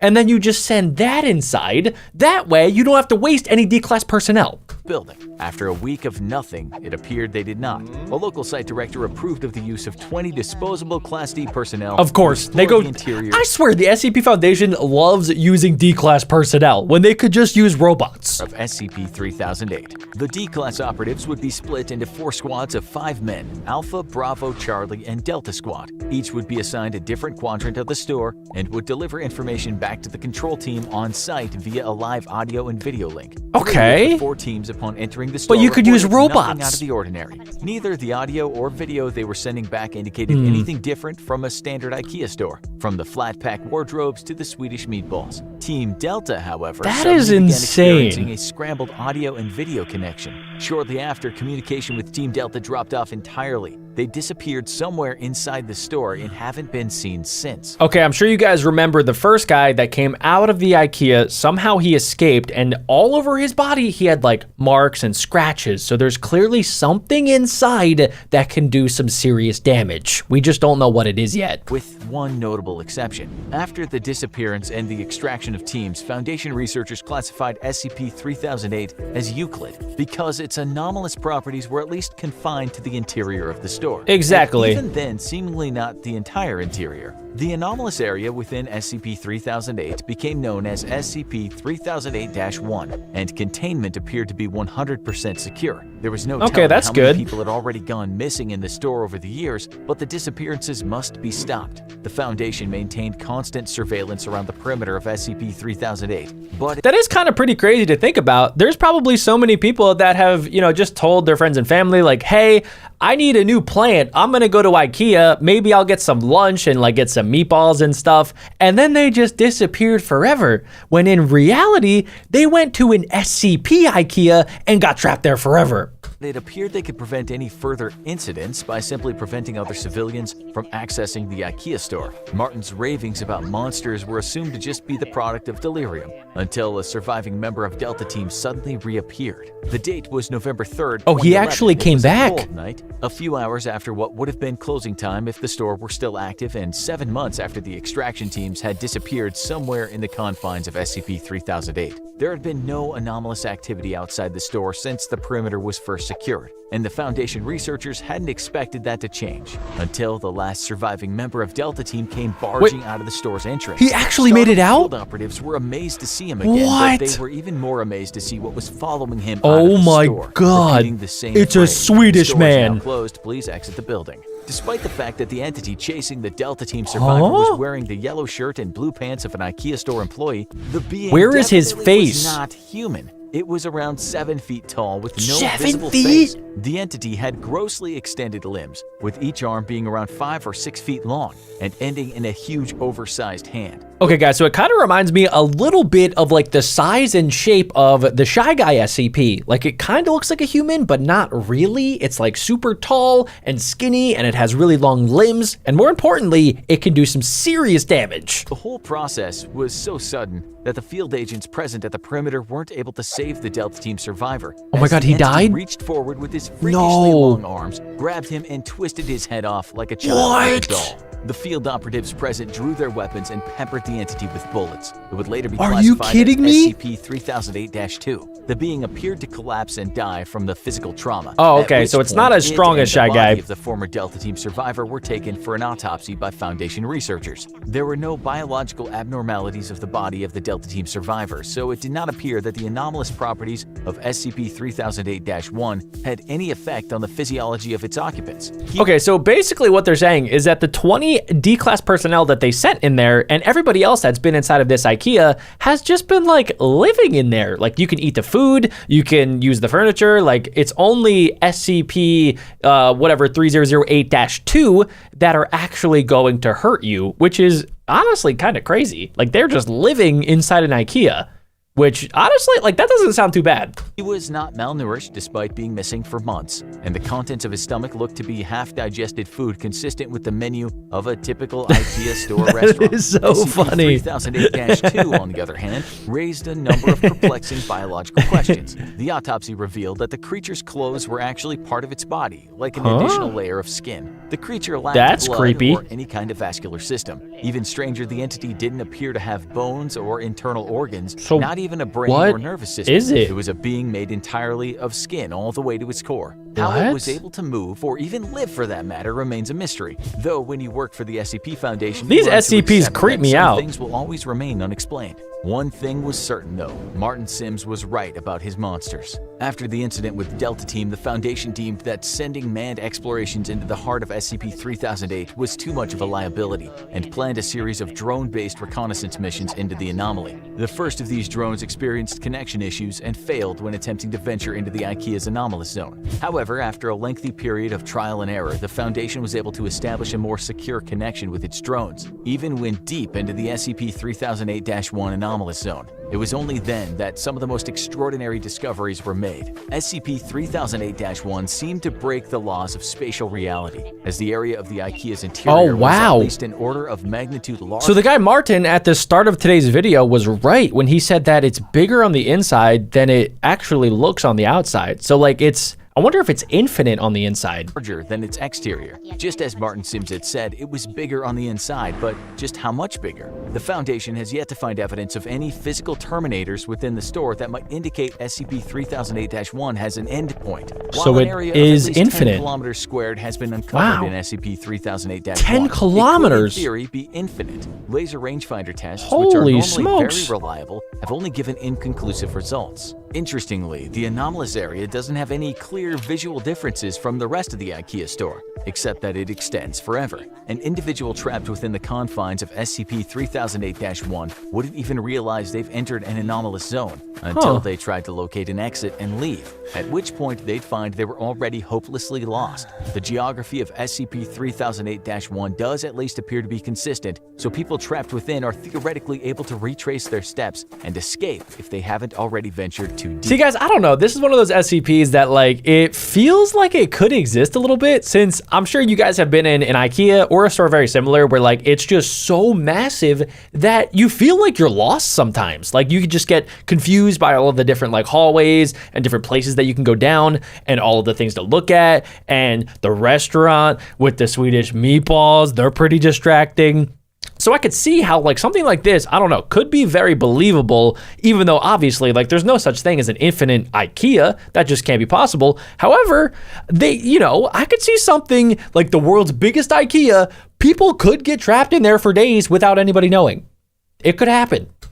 According to data collected during the drone reconnaissance missions, SCP-3008-2, of which there appear to be a vast population, would wander the stores aimlessly during the day. They are unresponsive to the drone's presence and did not appear to be aggressive. So they're While the pretty much physical just descriptions zombies. of these creatures could vary slightly, they all follow the same overall trend. Clothes consistent with an IKEA uniform, no face, either seemingly too tall or too short, and limbs that are grossly out of proportion with their bodies. As the Foundation began sending drones deeper into SCP-3008-1, they found another incredible discovery. There was an unknown population of humans trapped inside IKEA's anomalous zone. And So it's the people that have been trapped in there, the people that have, been missing for years and years and years, they have their own little civilization inside of this SCP.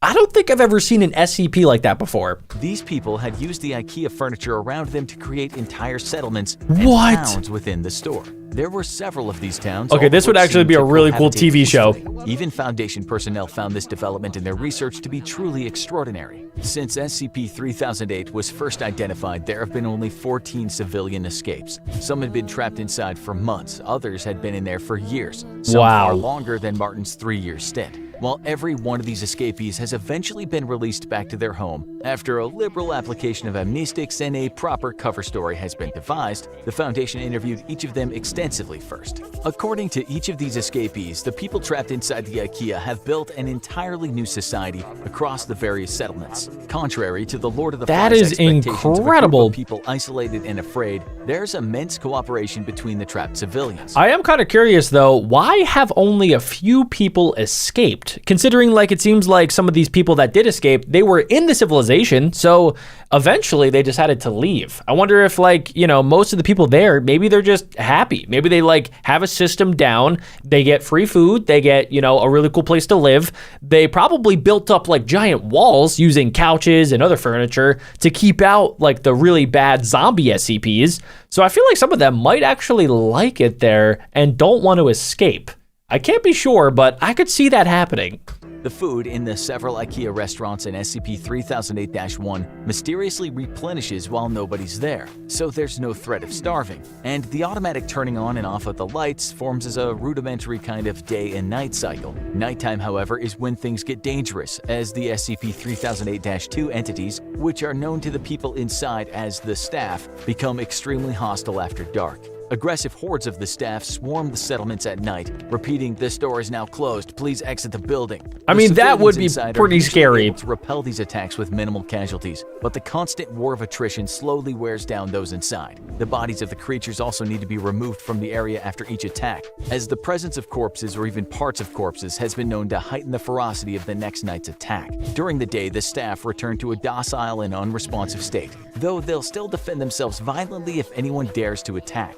Over the course of the interviews with the 14 escapees, Foundation researchers were able to answer another of their key questions. How had so many people gone missing in the store for so long without being noticed? But Exactly. the answer they received only raised many more unsettling queries. According to the escapees, there were people inside the settlements that, despite being otherwise of entirely sound mind and standard intelligence, seemed to lack very common knowledge that even a child should know. For example, what? some of them weren't aware of the International Space Station orbiting the Earth, or stranger still, the existence of the Statue of Liberty. Wait a second. So everybody knows what those things are. So either A, they're stupid, or B, they're not from like the normal universe that you and I know. Like they're from these like alternate universes where maybe there isn't an International Space Station, or maybe they were taken, hold on, maybe they were put inside of this IKEA before those things even existed. So maybe some of those people in there are like hundreds of years old. And maybe when you go inside this IKEA, you are now just like, you are basically invincible and you can never die. I don't know which one it is. I don't know. Maybe it's alternate universes, or maybe it's pulling people from different periods in time. Like maybe it's pulling cavemen into this system and then they're just trapped there forever. This led the researchers to a frightening conclusion. SCP-3008-1 may not only be a nexus point of multiple IKEA stores in our dimension, it could be connected to IKEAs in every dimension where IKEAs exist. Wow. While it only abducts a handful of people from each store over an extended period of time, it suddenly becomes clear how this SCP was able to trap so many people without detection over such a long period of time, which in turn led to an even more terrifying revelation. Also, The why SCP does it want to Foundation may trap not these have people? SCP-3008-1 as contained as they thought. It might even be tucked away in an IKEA store somewhere near you, just waiting for you to visit. Okay, all right, After let's not go there's there. always room for one more. Here we go, boys. An Air Canada flight experiences severe malfunction. Oh, they are going down, dude. They are going all the way down to the ground. Unable to do anything, and the plane Look at crashes them into the panicking. woods of northern Alberta. The crash was devastating. Only 10 of the nearly 300 people on board are alive. Oh my gosh, And dude. even though they survived the initial Are you disaster, serious? their battle for life has only just begun. This is like the It's plot late of the autumn TV show in northern Lost. Canada, and there's no telling when help will arrive, if at all. If the survivors want to make it through the night, they need to find shelter, and fast. I feel As they so trudge through bad the for these freezing people. woods, the group finds a path that looks like it might lead them to civilization. After all, if there was a path in the woods, That meant they were probably in a national park. And if they were in a national park, there had to be a ranger station around yeah, somewhere good where they could thinking. warm up and call for help. Okay, guys, comment down below what you would do if you were in a plane crash and you were with like a bunch of random strangers in the middle of nowhere. Would you stay and wait for help, or would you try to venture out into the wilderness and try to find maybe fresh water, maybe some food, or maybe even people that can go get help for you? Let me know in the comments. They didn't have many other options, so they followed the path which opened up to a clearing. But instead of finding a ranger station or campground, they found something none of them could have expected. It's the was a red pond, pool. But there was No. something off about it. Guys, As they got imagine closer, being they in saw a that the plane crash and then you pond run into wasn't one of the filled with deadliest blood, SCPs of all but time. blood. That is The so scary. survivors were horrified. That couldn't really be blood, could it? It must have been a weird algae or chemical reaction. But one member of the group, a man named Thomas Dean, who had been on his way back to his hometown of Prince George, British Columbia. Is he like some sort of thought there SCP was something expert? Strangely familiar about this. Interesting. He remembered being a boy and going to visit family in Alberta, and hearing an urban legend from the older local kids. According to the stories, somewhere out in the wilderness, in the northern part of the province, there was a pond full of human blood. And what made it even What? worse was that some said the pond was a gateway to hell. The SCP Foundation That is exactly what it is, ladies and gentlemen. And had been trying to pinpoint the exact source of it for decades prior to the Air Canada crash. They would finally receive definite confirmation of the blood pond when Foundation personnel intercepted a radio transmission from a ranger station located within the Wood Buffalo National Park. It was the survivors of the crash who had managed to make it through the night. Okay, ladies and gentlemen, so these people obviously survived, but the one guy that heard of the urban legend, he actually is spot on. This SCP, for those of you guys that don't know, actually can spawn in other SCPs. They're like a subclass of this SCP. So there's SCP-354-1, 2, 3, 4, 5, and some of them are like as crazy as you can think. So these people are in for a rude awakening. I do not want to be these people. I feel so bad for them. They were about to be escorted out of the park by rangers. The Foundation mobilized quickly to cordon off the pond, as at the time they were unsure of what potentially harmful properties the pond might have had. They set up watch station. Oh wow, so the people actually got out okay. That's amazing. The pond was given the designation of SCP-354 and classed as Euclid. Foundation scientists made a number. So for those of you guys that haven't seen an SCP video, Euclid class basically means that it's like a neutral sort of thing. It's kind of like a Minecraft spider. If you leave it alone and stay away from it, it's not going to do anything to you. But if you engage with it, it has the potential to turn deadly. Of interesting discoveries about SCP-354 when they collected samples for testing. First, the pond was not in fact full of blood. What actually is it? An organic liquid that closely resembles blood in color and consistency. Oh, weird. Second, and even stranger than the red liquid, is that the pond doesn't seem to have any definite banks or a bottom. Instead, There's the liquid no in the pond increases bottom? in density as the radius away from the center increases. The liquid congeals at the edges, becoming more solid and blending into the surrounding soil. Oh wow, so this It could also like becomes take over thicker as one the descends deeper world. into the pool. Honestly, And the it's bottom of infinite. the pond has not yet been reached, if it even exists. Whoa. Initially, the Foundation found no signs of life within the blood pond. but that would Until all change at something 2:03 p.m. happens. on the day following the Yup. opening of Watch Station. Oh, I'm ready Epsilon for this. 38. When the science team noticed an unusual level of activity on the pond's surface, security footage feeds showed a shape There's the rising out of first pond, creature. followed by a deafening shriek. After that, the feed was cut and Foundation lost all communication with Watch Station Epsilon 38. Fearing the worst, a mobile task force was dispatched to the location. When they got there, all personnel at the Watch Station had been killed by what could only be described as a gigantic bat. That The thing task is force was huge. able to That's like the neutralize size of entity, 5 people. and as soon as they could, the Foundation moved in to increase security around the SCP. I mean, yeah, creating that's the Area smartest thing to do. 354 and installing a permanent security detail. After this point, the pond started to regularly spit out a variety of monstrous entities, almost as if it was reacting to the SCP Foundation's increased security measures. After SCP-354-1, the giant bat, came SCP-354-2. They get even worse. 354-2 was an echidna-like monster the size of a bear. Wait, is that like was an virtually armadillo? bulletproof, but unable to escape What? Area 354. The Foundation neutralized this anomaly with napalm.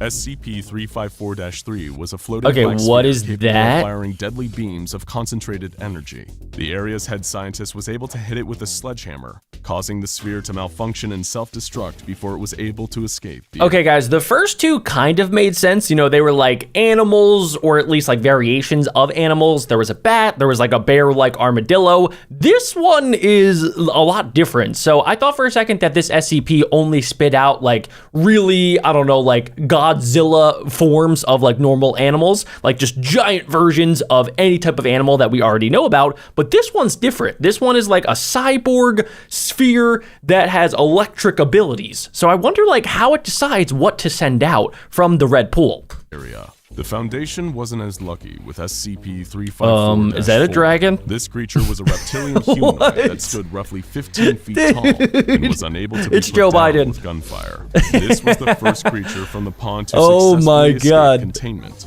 and was only You able to gotta be be kidding neutralized me. when the Foundation sent in Mobile Task Force Omega-7, also known as Oh, Pandora's nice. Box. The data on pond incursions is partially corrupted, so a complete list of creatures is not available. I do know for a fact that there's more than just 4 creatures. So they said that the list is not available. There are definitely more creatures from the red pool. I know for a fact too, I'm pretty sure there's like some sort of fire and ice tiger. So I'm curious if we're going to see that. I also am pretty sure that there might be some sort of like Terminator cyborg that comes out of the red pool. But some of the other monsters Yup, that came out of the there it blood is. pond include Literally, a robot, as I said a it, gigantic and the tentacle that dragged octopus. several D-class personnel into the pond. A pair of panther-like creatures, There it is. one made of ice and the other of magma, that ignored Foundation staff and instead fought each other. What And is one this seemingly dude? normal human man who Huh? was executed as soon as he emerged from the pond. He walked up like, hey guys, I've been stuck there for years. I'm totally normal. And they were like, not a chance. Boom.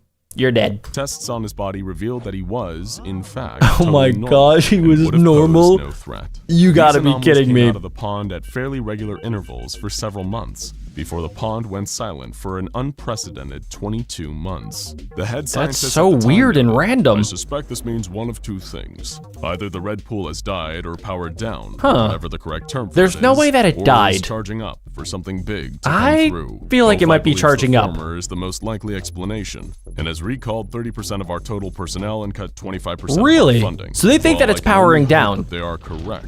If the latter situation is true, we're soon to face some terrible monstrosity, and we won't have anywhere near the force necessary to deal with it. So yeah, I'm pretty sure that the most deadly thing to come out of the red pool are like these giant octopus tentacles. That's like the biggest thing that I know of that comes out of the red pool. But what they're saying is that it might be powering up to unleash something even bigger. I worry for all of our safety. His words would prove eerily prophetic following the events of exploratory mission 354 Alpha. The Foundation's research and development team built a specialized craft Whoa. to explore the pond. Because of the strange properties of the pond's It has a density, drill the craft on was it? essentially made to be both That's a submarine sick. for parts of the pond where the contents were liquid, and a drill for when the liquid congealed into a semi-solid towards the bottom.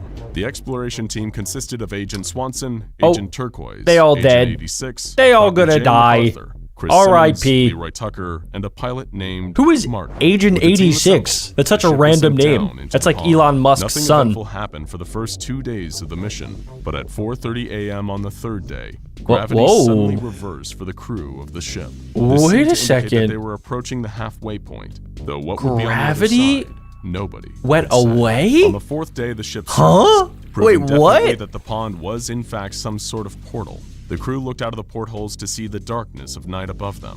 While sensors outside the Hold ship on. detected nothing harmful in the atmosphere around them, the crew were wary of exiting the So it really is just a portal to a different SCP dimension that has these insane creatures. It's kind of like the Upside Down in Stranger Things. craft. The other side of the pond was nothing like the world the crew knew. For one thing, the night lasted for 28 hours before dawn came, and when the sun finally rose, it was much larger and redder than the Earth's sun. That's their Under the light sun. of the strange Holy red star, smokes. The crew could see that the pond on this side was massive compared to what they've come into, more like a large lake. Surrounding the lake was sand and rocks that were covered in a kind of moss that disappeared under sunlight and regrew during the night. The team left the ship and started to explore. During Wait. their time in this- They left the ship? Did they not see the creatures coming out from the other side of this? Like, they should be way more prepared. I know that they have like this like top awesome secret agent task force, but like seriously, they should be bringing like way more than just 8 agents. They should have like SEAL Team 6 in there. A strange world, they found that the day lasted just a few hours shorter than the night, meaning that whatever planet they were on had a roughly 43-hour-long rotation as opposed to our own planet's 24. So it has to be a lot bigger than planet Earth. On their expedition, including razor-sharp grass that can puncture skin and streams of liquid carbon dioxide. Okay, that's terrifying. They heard some loud roars in the distance once or twice, but other than that, the planet was eerily silent, with seemingly no animal life and not even wind. I mean, When it something rained, really the bad is soil about to ran happen. dry, and based on that, the scientists theorized the plants in this world were more efficient at absorbing moisture. On the 25th day, the team ran into a huge metal wall that appeared to be artificially constructed. Luckily, Leroy Tucker, a quick-thinking researcher, was able to rig a blowtorch from camping supplies and melt a hole What? through the metal. On the other Okay. side, there was finally Guys, I feel like these SCP investigator dudes are like way too comfortable right now. They are going into the unknown, and I don't see a single AK-47 on any one of these guys. and odd black grass. That's the extent of what is known about the other side of the wall. That's it? Because the expedition logs are heavily corrupted after that point. But we know that whatever was in there wasn't good, because the team never returned. Strangely, Okay, so there's they no saw record of something any names horrible. mentioned in the ship's log, almost as if being killed on the other side completely erased them from history.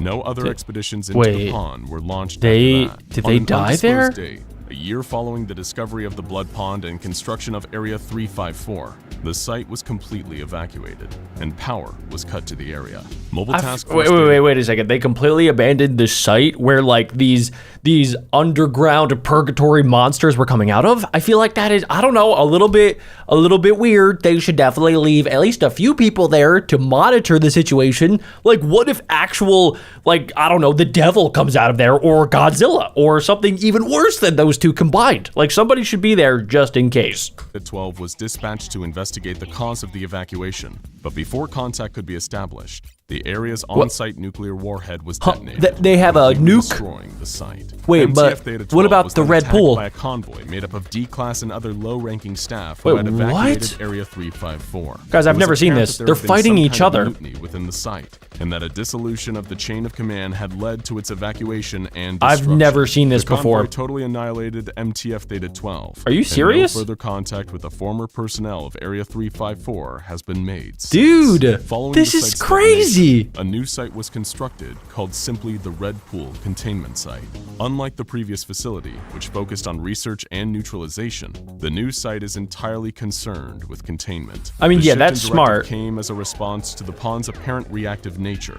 Each creature that emerged from the pond seemed to be in retaliation to the Foundation's actions, and it So, okay, what they're saying is that as long as they leave the pond alone, that it won't attack them, which is why it's a Euclid class. As long as you leave anything that's like a Euclid class alone, then it won't try to fight back. It was theorized by some that the mutiny at Area 354 was triggered by some kind of psychic attack from the pond itself. An interview in the SCP file on 354 reveals that there was one more disastrous attempt to control and understand. Oh boy, here we go. According to an interview with a Foundation agent, the head doctor proposed a scheme to drain the blood pond using a system of pumps and hoses. That's a All horrible non-essential idea. Personnel were evacuated in case of emergency, leaving only the pump technicians, D-class personnel, They're dead. and a few agents. They're for gonna security. die. They're gonna However, perish. As soon as the pump was They're gonna scheduled get to be yeeted. turned on, everyone at the site experienced a mass dissociative episode. The Okay, so agent the Red Pool does have some sort of psychic property. I don't know if it's maybe like a chemical that it releases or what,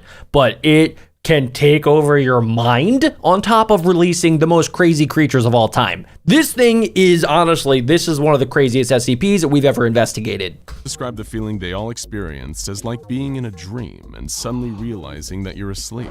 He said, "Everything stopped being real. It was like we had to escape right now." When asked what happened when the pump was turned on, he simply explained that it wouldn't let them. This interview confirmed the theory Wow. that the pond is not only capable of releasing monsters out into our world, but also that it's capable of powerful but much more subtle psychological attacks. This suggests a chilling possibility that the pond isn't just blindly reacting to being attacked, but it's fully sentient. And the actions of the SCP Oh my Foundation gosh. have only served to annoy it. It has like And a worse, brain, studies and it of the can pond's think. banks have proved evidence that the area of congealed liquid around the perimeter of the pond has been steadily expanding. That's right. Okay, so the it's pond is it's getting going to bigger. take over last the thing world, Foundation is what agent I'm stationed hearing. At the site said before being dragged out of the interview and sedated was, "It gets bigger and stronger every day, and now we've made it angry." Let's check this out, ladies and gentlemen. Here we go. And there are only seconds left before the final bell rings and school is officially out for summer. This is one of the best moments in all of kid history. Bouncing her leg in anticipation. The moments before it's summer vacation are like literally the best moments. I remember this every single year. But more importantly, she can take her mom up on a life-changing promise. Oh, what's that? They made a deal when they moved to this new town. If she could get through 6th grade with straight A's and good feedback from her teachers, she could That's finally pretty tough. get a pet of her own.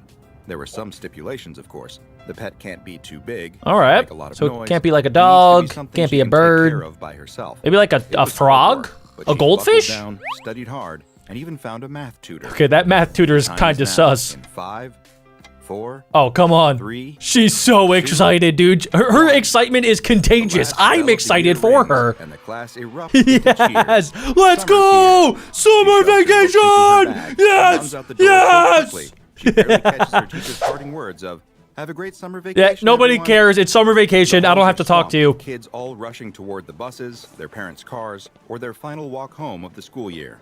She's right there with them. Dude, Promise she of the is day, so putting extra spring excited. in her Look at step. that smile. Many of the faces in the hall are still unfamiliar. After a year of being the new kid in town, she hasn't made many friends. Aw, but that none is kind of matters tough. Now. She's going to get a special friend today, something all her own that she can nurture, play with, and won't ever have to worry about. That's so impressing. exciting. It's only a short walk to the pet store, and then an even shorter walk to her house. As she makes her way down the sidewalk, the sun beaming down on her smiling face, the girl lets She her will mind not stop wander. smiling. What kind of pet should she get? Ooh, by the way, if you guys have any pets, comment what they are down below and their name. The dog needs to be walked. That I might have be 2 too much cats work. and a dog and a fish? lizard. Maybe, but you can't play with a fish. Yeah, You that's can't pet a true. or Fish at are least cool to you look won't be at, if you but yeah, try. you can't play with it. She remembers a pet tarantula her eccentric aunt once had. That and would be shudders. kinda No cool, but a spiders, little bit definitely scary. not. She wants something friendly, something small. Ooh, enough that her hamsters, mom won't nice. complain, but something she can cuddle and really bond with. Maybe Whatever a it ends up cat's being, too big. She's going to take great care of it. She spots the sign in the shape of a dog playing with a ball. and That her is heart so skips a beat. adorable. She's reached the pet store. Yes. Inside, there are an overwhelming number of options. She Ooh, walks through the reptile whoa, section, pressing her holy face to the glass of smokes, that is a 10,000 big iguanas, lizard. Slithery snakes. Whoa, tiny darting oh lizards my with gosh. brightly colored tails. Oh, Nearby, there are fat green tree frogs. Get and that. chubby toads with huge yes, watery eyes. yes, get them She all. briefly pauses at the fish, enticed by their vivid colors and the staggering variety of shapes and sizes. Wait a second, is she there by herself, or like did her mom take her there? Did I miss that? I don't know, but it kind of seems like she's there by herself. But a fish is such a boring pet, she thinks. What can you even do with a fish? She moves on, looking at a litter of fluffy, tabby Oh, kittens. They romp and yes! roll around on top of each other. They are flicking their tails and adorable! Stretching their soft paws. They're adorable, and her heart melts. But then she thinks about having to scoop a litter box and Yeah, decides to move on. it is kind of gross There are sometimes having to roly-poly scoop hamsters, poop. Sleek-looking rats, tiny white mice with pink eyes, and gerbils running on Ooh, wheels. gerbils would be nice, or Suddenly, guinea a pigs. sign I had catches guinea her pigs when eye. I was younger. Exotic pets, it reads. Whoa, What could be cool. over there? Snakes, She maybe? tiptoes into the section, almost feeling like she's stumbled into somewhere she shouldn't be. There are ferrets wiggling around, playing with the ball, fluffy chinchillas that look impossibly plush. and That is soft to the touch, amazing. little sugar gliders peeking out of cloth What? I pouches didn't even with know you could wide have eyes. those as a pet. There's even a skunk. Are you blinking at her serious? Curiosity. What? But A nothing feels skunk? quite right. None of these pets seem like the one she has to bring home. Huh. Then, out of the corner of her eye, she spots something curious. A row What of is small cardboard that? packages covered with inviting cartoonish text, advertising something called a custom pet. She What? picks up one of the packages and reads the description. It sounds impossible, too good to be true. Just buy these packaged eggs, place them anywhere in your house, and a perfectly matched pet will hatch and fit right in. Wait a second, they Will sell become that at the exactly pet kind of store? pet that you need. She looks for any sort of fine print, something that might indicate this is a toy or some kind of joke, but it looks real. Could it be? Shyly, the girl. So for those of you guys that have never heard of the SCP Dr. Wondertainment before, most people don't know if it's one person or if it's like a business, but essentially they focus on creating custom SCPs targeted at kids. So I just recently watched another video where Dr. Wondertainment made a chicken noodle soup that, long story short, if you didn't follow the instructions and you ate it, you would turn into a fully grown KFC chicken and you would be served up at Chick-fil-A. So Dr. Wondertainment kind of like sells good SCPs as long as you follow the instructions. So I'm very curious to see about these custom pets because I could see it either turning out really cool or it could go really bad if she doesn't follow the instructions on how to hatch the egg correctly. Takes one of the packages up to the cash register. The employee goes to scan it, but there's no barcode. Well, of course not. It's an SCP. The cashier asks. She shakes her head. Okay, well, we don't sell these, so I guess you can just take it? What? The girl's eyes go wide. Really? She can just have it for free? The cashier is already waving her off, beckoning the next customer to come. Okay, guys, if I was a cash register, I don't think that I would just like let something go for free. I would probably like talk to my manager or not just give it away, especially to such a little girl. Like, you don't even know what it is. This guy didn't even check it out. And it just seems like such a weird idea. It honestly kind of reminds me of like those fossil dinosaur eggs. I don't know if you guys ever got those before, but I used to get them all the time at like Walmart, where it gives you like a little mining pick and you could like mine out a little tiny like dinosaur fossil. But obviously it doesn't come to life and it doesn't turn into a real pet like this says that it will. So I feel like this guy probably should not have given it away for free. Check out. Not wanting to question her good luck, she takes off without a second thought. The run home from the pet store is a total blur of excitement. All she wants to do is get inside, make a peanut butter sandwich, and figure out where to put her new pet's egg before her mom gets home from work. Not that she's doing anything wrong. It's just easier if she takes care of things before her mom can ask too many questions. Interesting. This is not good. Really, taking care of the logistics so her mom doesn't have to worry about it. She pulls her house key from her pocket and unlocks the door with shaking hands. Guys, if you ever see a sus thing at the store, do not get it. It could be an SCP. Start her life with her new pet, whatever it ends up being. She throws her backpack on her bed and sits down on the floor, tearing open the cardboard packaging. Inside, there are 6 tiny eggs sealed in plastic. 6? She just What? wants one pet, so she'll start with 1 egg for now. They're so Of course, tiny. If the pet ends up being lonely, maybe it'll want a friend? She shakes off the thought. So what She are can the figure all of instructions those here? details out later. She's just about to puncture the plastic so the egg can breathe when she What? stops. Where should she put it? She was so excited to leave the store, she forgot to pick up a tank or terrarium or somewhere a traditional Well, she pet doesn't would even live. know where it's going to The be or packaging what says it these is. Pets can live anywhere, but do they really mean anywhere? Anywhere? If she does something wrong and her new pet is hurt or doesn't hatch at all, it'll just break her heart. So guys, I don't know if this SCP is going to be like an actual pet. Like imagine it hatches and it's like Shy Guy as an SCP. I don't think it'll be that. I think that maybe it'll be a like super exotic pet. Since in the pet store, it was in like the exotic pet section, it probably, I don't know, is going to be like a lizard with 2 heads, or maybe it'll be like a combination of animals, similar to like maybe like a shark dog or something like that. I feel like that would be really cool, but also super creepy at the same time. And what if she gets an SCP pet that isn't super friendly? Like, what if she got like a combination, like a crocodile lion as her SCP pet? You just got to cross your fingers and hope that that thing doesn't eat you while you're sleeping. Then she spots a potential solution.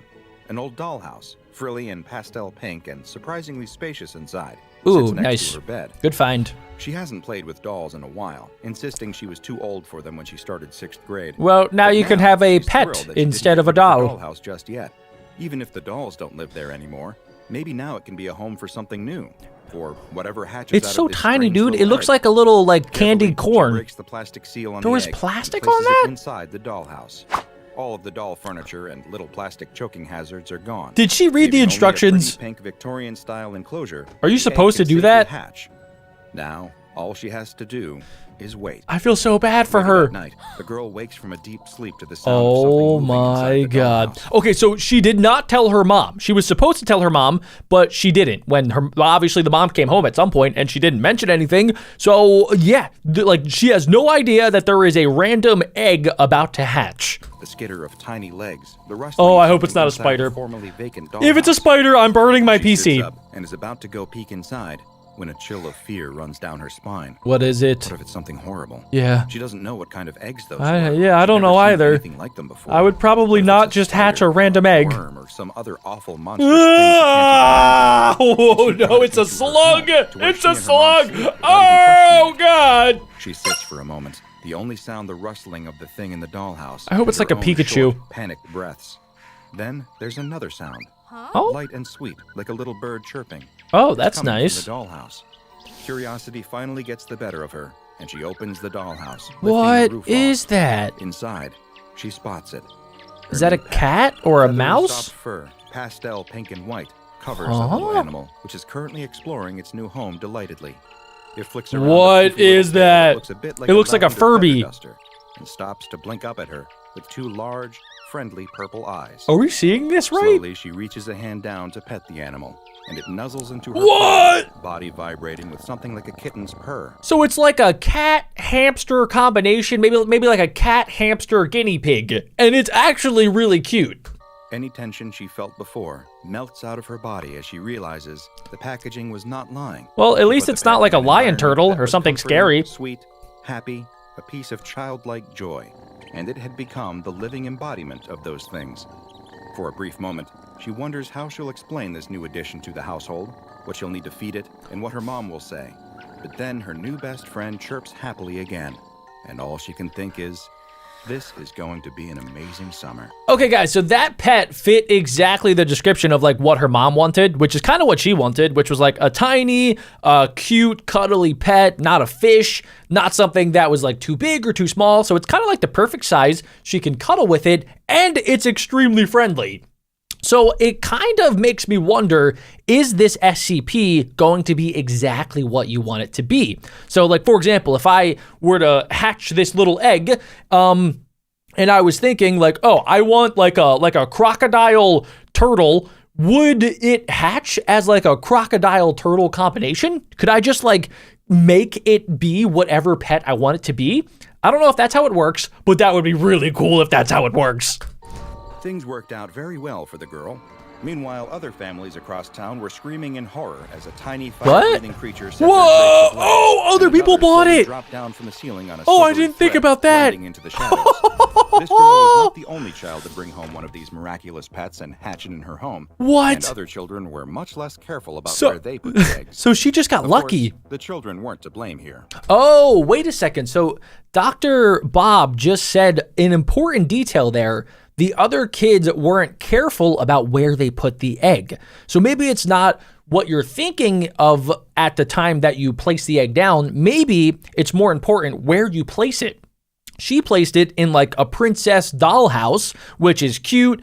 You know, it's probably going to make something that's cuddly and small. But like, let's say I place the egg next to a fireplace. Maybe then it would spawn in a baby fire dragon. The blame lay with whoever was behind the design and widespread release of these odd little animals, also known as SCP-1550. SCP-1550 Is it bad that I want one of these is a eggs species just to see what I could make? artificially synthesized creatures of unknown classification who are highly adaptable to any given environment. They look like Their monsters larvae from will Monsters, develop, Inc. grow, and change to fit whatever setting their eggs are placed in. Oh. Though adult specimens vary greatly in appearance, they all have Interesting. markings on their underbelly that read, a Dr. Wondertainment trademark. Because of their highly adaptable nature, it is uncertain exactly what the original form of these creatures might look like. SCP-1550 eggs are 1 centimeter long, beige That's in so color, tiny. and stored in airtight plastic That's like less packaging than that the prevents tip of them my from hatching pinky. until they are exposed to the outside air. The SCP Foundation first discovered SCP-1550 after a collection of bizarre cardboard packages were found in the exotic pet section of a pet store. None of the workers had ever seen these packages before and had never even heard of SCP-1550 prior Yeah, to I'm being always asked about it. curious, like, how does Packages that were even brought get into there? Containment immediately and were found to each contain 6 SCP-1550 eggs in airtight containers. Okay, so they all have The 6. original packaging also contained an instruction leaflet, which I've managed to get my hands on a Oh, copy of. okay, so there It are reads, instructions. "Hey kids, Huh. your parents aren't letting you get a dog or cat? Don't fret. Buy a Dr. Wondertainment custom pet. Oh my Dr. gosh. Wondertainment's custom pet is far superior to an ordinary and boring cat or dog due to their original Adapto Eggs packaging, a Dr. Wondertainment invention. Just leave your custom pet Adapto Eggs around the house, and when they hatch, they'll fit right in. Perfect for apartments. To get your very own custom pets is easy, kids. Just put an egg in your house and break the plastic seal to give your new pet some air so it can hatch. Your new pet will be perfect for where you live, wherever you live. If your new custom pet seems lonely, just add another Adapto egg and get him a new friend. What? Dr. Wondertainment is not responsible for injuries or death caused by this or any other product. Okay, I kind of feel like Dr. Wondertainment should be in charge of maybe some deaths or injuries from this product because they made the product and they know that this product is cuckoo. This product is insane. Wondertainment custom pets are shipped out prefixed.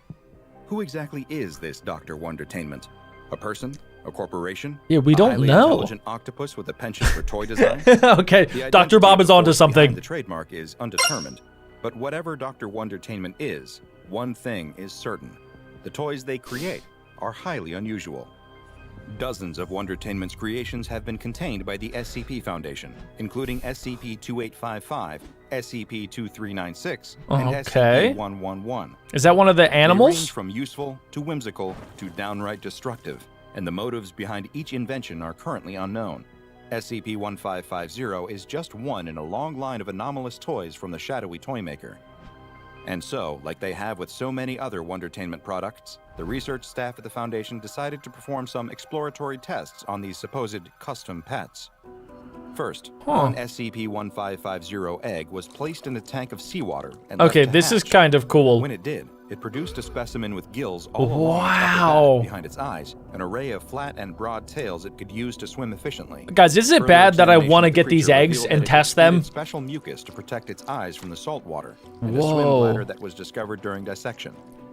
The skin of the creature was a mottled blue, giving it natural camouflage in its seawater environment. So they were not joking when they said that wherever you put the egg, it will adapt to whatever surroundings it's in. So I'm kind of curious, like obviously the SCP Foundation is doing some tests right now, but how intense can you make this? Like, can you put the egg in a fire? Could you put the egg in space? Could you put the egg like on another planet maybe? And then you can make Martians or Jupiter people or even people on Uranus? Who knows? Next, the team decided to place an egg in fresh water and see what different adaptations were produced. You're going to make a tank was mermaid. filled with water from a river behind the testing site, and the egg was placed inside until it hatched.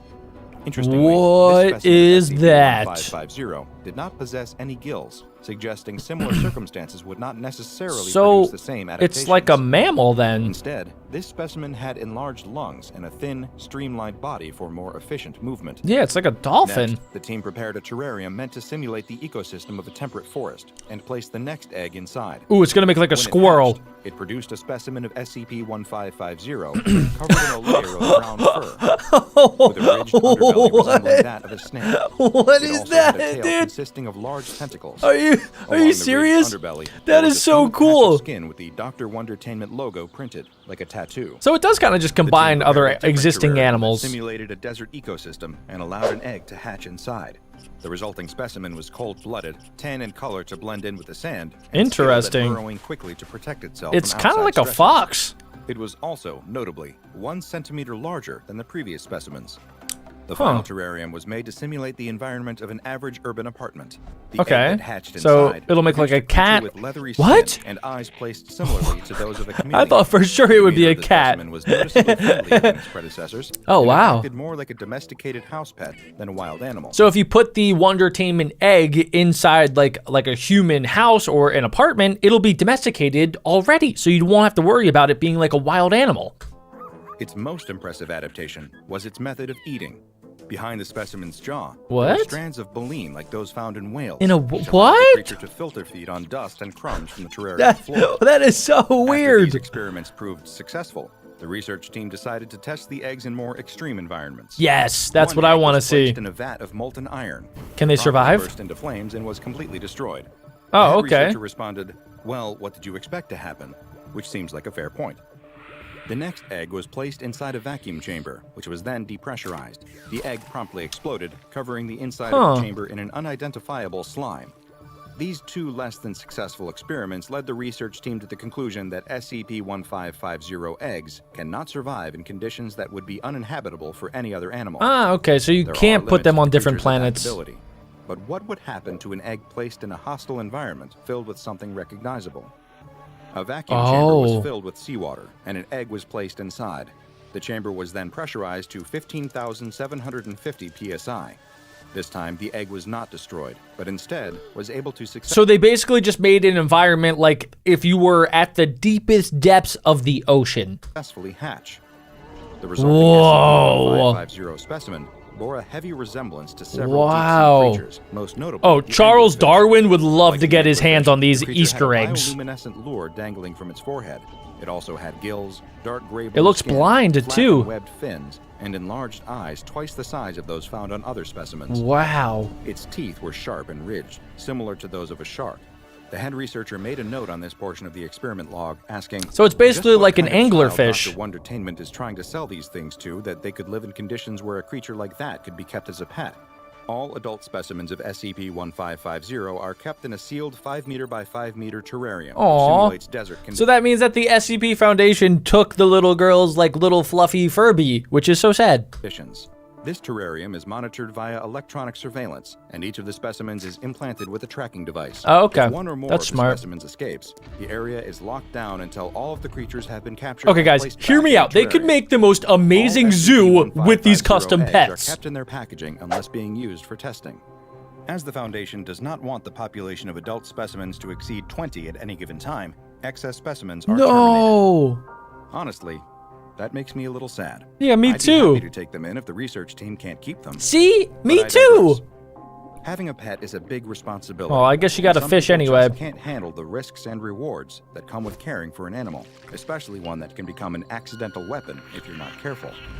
If your child is begging you for a pet, maybe you should start them out with a goldfish first. The goldfish never burnt the house down. Yeah, so I suppose that's a good point, it's the first Dr. time for Bob. everyone. Today, ladies and gentlemen, we're going to be learning a little bit more about SCP-015-IT, better known as the Boogeyman. Ben is in the middle of one of his regular night jogs through the park. That kind of looks He like loves me. running through this park at night. It's dark, the air is cool, and the sounds of the city that surround the park disappear. Okay. Offering peace, quiet, and a small reprieve from the busy This world. is kind of scared. I guess he's in He jogs Italy. along a path that Italian winds through man. the park and starts upon a section that is surrounded on both sides What is by that in tall the trees. distance? He follows the path around a sharp bend and is stopped in his tracks. Standing there in Oh. the middle of the track is a figure. Is that It has Dwayne The its Rock back to him Johnson? and isn't moving. Probably He's not. tall and so uniformly black that he almost disappears into the night. Whoever or whatever this is, he's scared of it. But the Well, creature yeah. doesn't move, and neither does he. He's Okay. frozen, unsure of what to do, when the creature suddenly turns his head towards him, revealing a pair of bright, glowing eyes. Okay, Rather it's time to terrified to skedaddle. take a Actually, scream, yeah, he yeah. falls Get and out of crawls there. You backwards should in the really, dirt, you should really trying to leave. Get away from the creature. Dude, get The out creature of there! turns its body towards him Oh my gosh. and begins stepping forward. The runner scrambles Oh to his my feet and gosh, runs. dude, he's gotta run. Sprinting as Yes, hard and go, as fast go, as he go. can. Adrenaline pumping, heart pounding. Comment down Trying below to what put you as much guys would do in distance this as he can situation. between himself and that. Oh my gosh. thing. Oh my His gosh. muscles burn. I would His call lungs 911 ache. immediately. I don't know why he's not like talking to somebody. Finally, I he's would. back at his house. I mean, he did good, right? So he like turned around, he ran, he got out of there as fast as possible. But he's wearing headphones, which makes me believe that he's listening to music on some sort of phone, unless he's weird and he has like an iPod Nano from 1992. But okay, so he should have probably pulled out a phone, called 911, been like, "Hey, there's this like I don't know grizzly bear looking creature in the park. We should probably call PETA and get them out here to decide what to do with it." But he did everything else right. He ran home. He's doing okay. Hopefully he didn't get followed. But we know how these SCP videos normally go. And I have a bad feeling this guy's not going to survive the night. He bursts through the door, locking and bolting it behind him. His girlfriend is reading on the couch and doesn't understand what's going on. Hey, After struggling to hey, catch his Jeremy, breath, you he tries to okay? explain what he saw on the path, but his girlfriend just laughs. A giant man with glowing eyes. He was just seeing things in the dark. Seriously?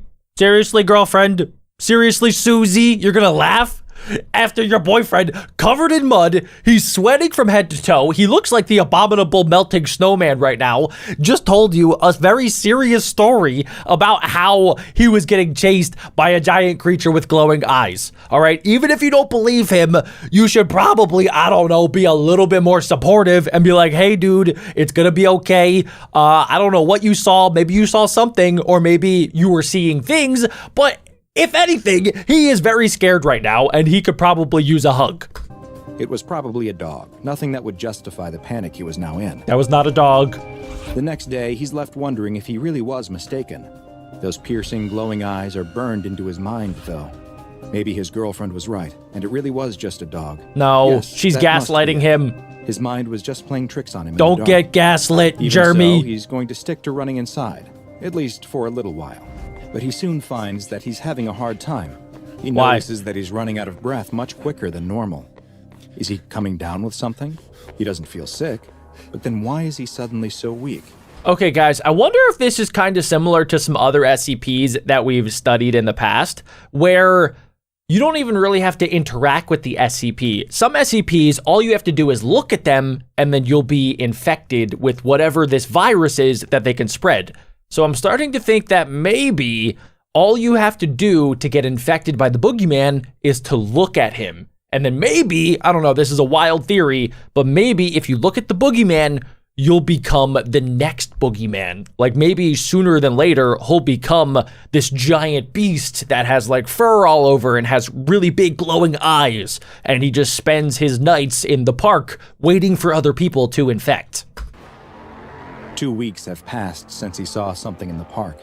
No one he brought it up to, not his friends, not his co-workers, have ever heard of such a thing. What? And no one seemed like they believed him either. At this Seriously? point, he's feeling sure that he really did imagine it. This guy needs new Get friends. that image of whatever it was out of his head. He can't keep running on a treadmill forever, though. He misses his night runs. It's time to get over his fear. He's running through Okay, also guys, the main thing that I'm thinking is like, just don't run in the same spot. Like if you're gonna go out on a night run, that's fine.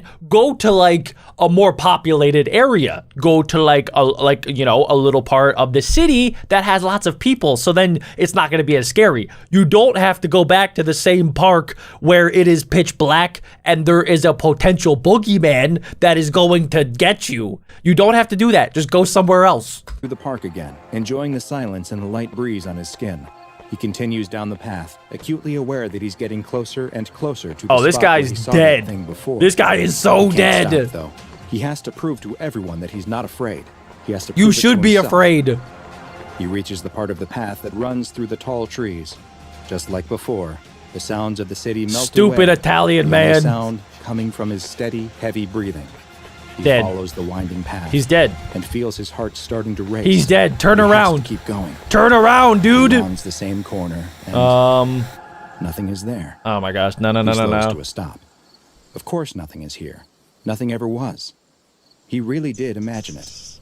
Or did he? Doctor, but yeah, there he is. There he is. He was trying to get my guard down. I knew it. I knew From the it. Italian branch of the SCP Foundation. SCP-015-IT.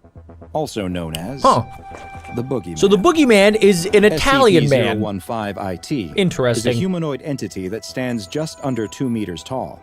Its body is devoid of any hair, and its dark black skin absorbs 98% of all light. Italian making it men are virtually scary. Invisible in low light. Its head lacks a nose or ears, but these missing features are hardly noticed. It kind of reminds me a little bit of like a very burnt version of Shy Guy. Because if you see 015-IT, its eyes are what demand all of your attention. While the boogeyman's skin is completely black, its eyes contain light-producing organs on the irises. That is causing weird. them to glow in the dark, like a deep-sea predator. Ah, Its okay. mouth contains 8 pointed teeth on both the upper and lower jaws. That's and it? a long 28-centimeter forked tongue. Okay, this The thing two is just tips of its venom. tongue each have a hollow needle-like organ that leads straight into its esophagus. Oh, More on what it okay. does with that specialized biological feature soon. Physically, SCP-015-IT is rather slight. Yeah, but it is weak. surprisingly strong. Skips and leg easily day. able to overpower an adult human. Oh. Its skinny arms are much longer than an average human's, and each of its 4 fingers ends in a razor-sharp claw. It has also been shown to be quite resistant to physical injuries and possesses the ability to heal wounds and damage to internal organs at a hyper-accelerated rate. Okay, so I need to see this thing, the Boogeyman, versus Shy Guy. Comment down below who you think would win. Personally, I think Shy Guy, but I mean, this thing seems like Shy Guy, like maybe had a brother or something, and they seem very similar. SCP-015-IT is primarily active at night, which is unsurprising given its skin's natural camouflage in the dark. The Boogeyman hunts mammals, with humans being its preferred prey, but it does not feed on flesh.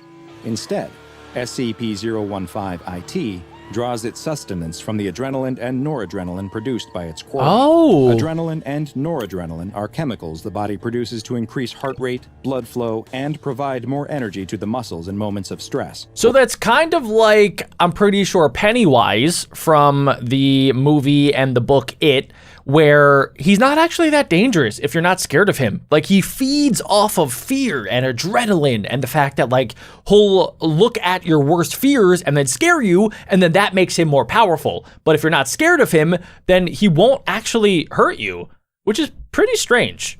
Or in the case of SCP-015-IT, extreme fear. And it has developed a hunting method to cause this exact reaction in humans. 015-IT will usually hide in dark spots, trying to keep out of sight as much as possible. That makes sense. Its next victim. Everybody is pretty scared If of the it dark. has been able to remain unseen, it will wait for a moment when its prey has become distracted, so it can silently approach them. Once close enough, it will leap towards its unaware victim, grab them, and quickly bite them on the side of the torso, near where the adrenal gland is located.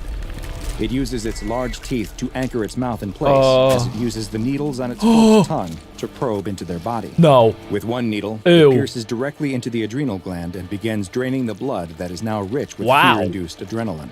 At the exact same time, the other needle releases a mild sedative, allowing 015-IT to feed and then depart without risk, as the victim remains immobile. Wow. Another anomalous... So it doesn't even seem like the victims would die, right? I mean, like they got like a giant bite in their side, but it's kind of like a snake bite almost. Just like instead of with 2 teeth, 2 fangs, it's like 8 fangs in your body. It probably doesn't feel that great, but it doesn't look like this thing is like chomping away. It's more like just trying to grab you and then stick the needle in you, steal your adrenaline, and then just leave and then do it again. Like, it doesn't want to kill you, I don't think.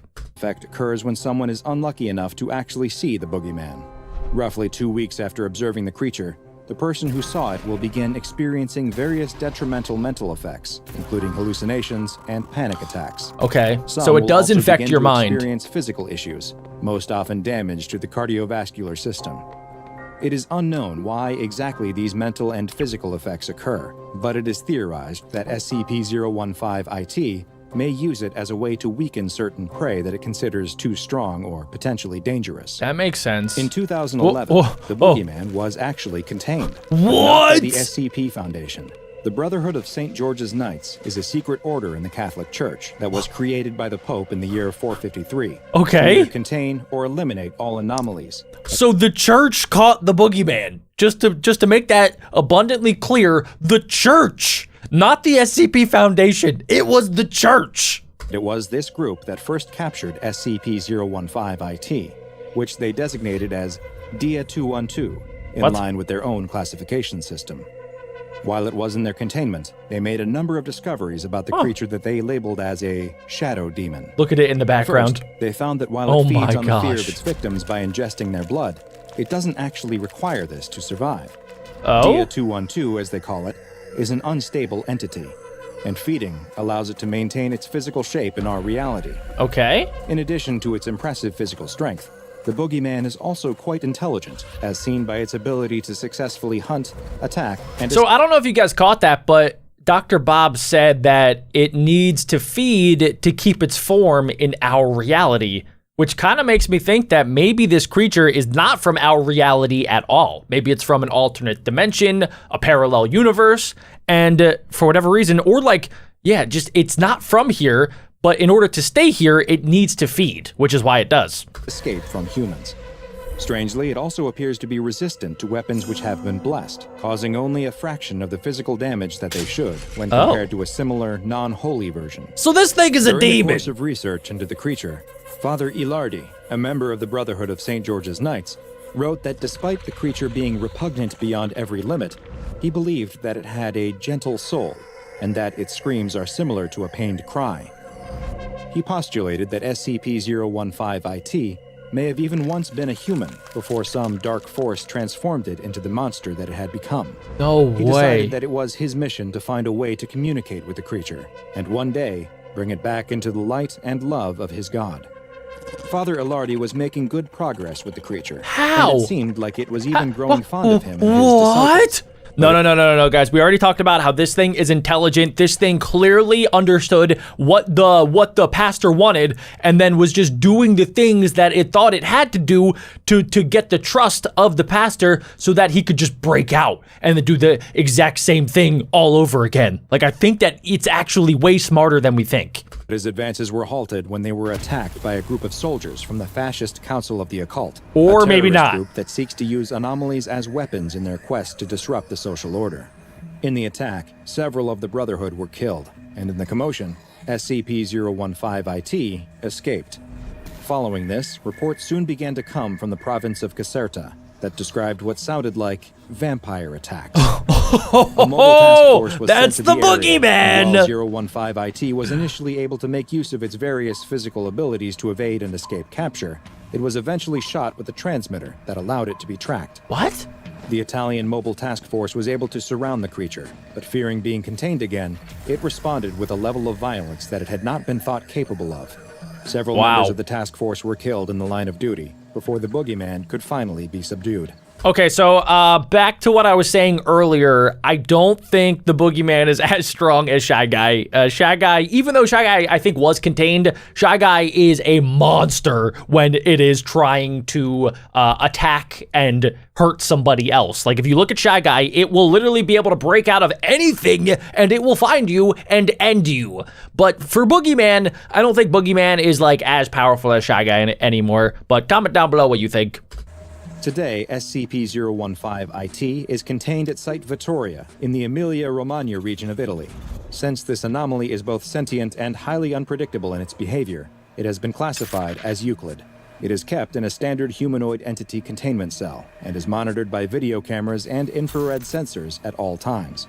Due to the light-absorbing properties of its skin, its cell and the adjacent corridors are painted white and are to be kept well lit at all times. Smart. Twice a day, SCP-015-IT is given a normal domestic pig that it is allowed to feed on.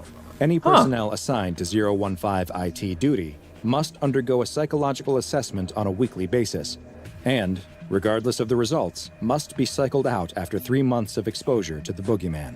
That makes Now sense. go and watch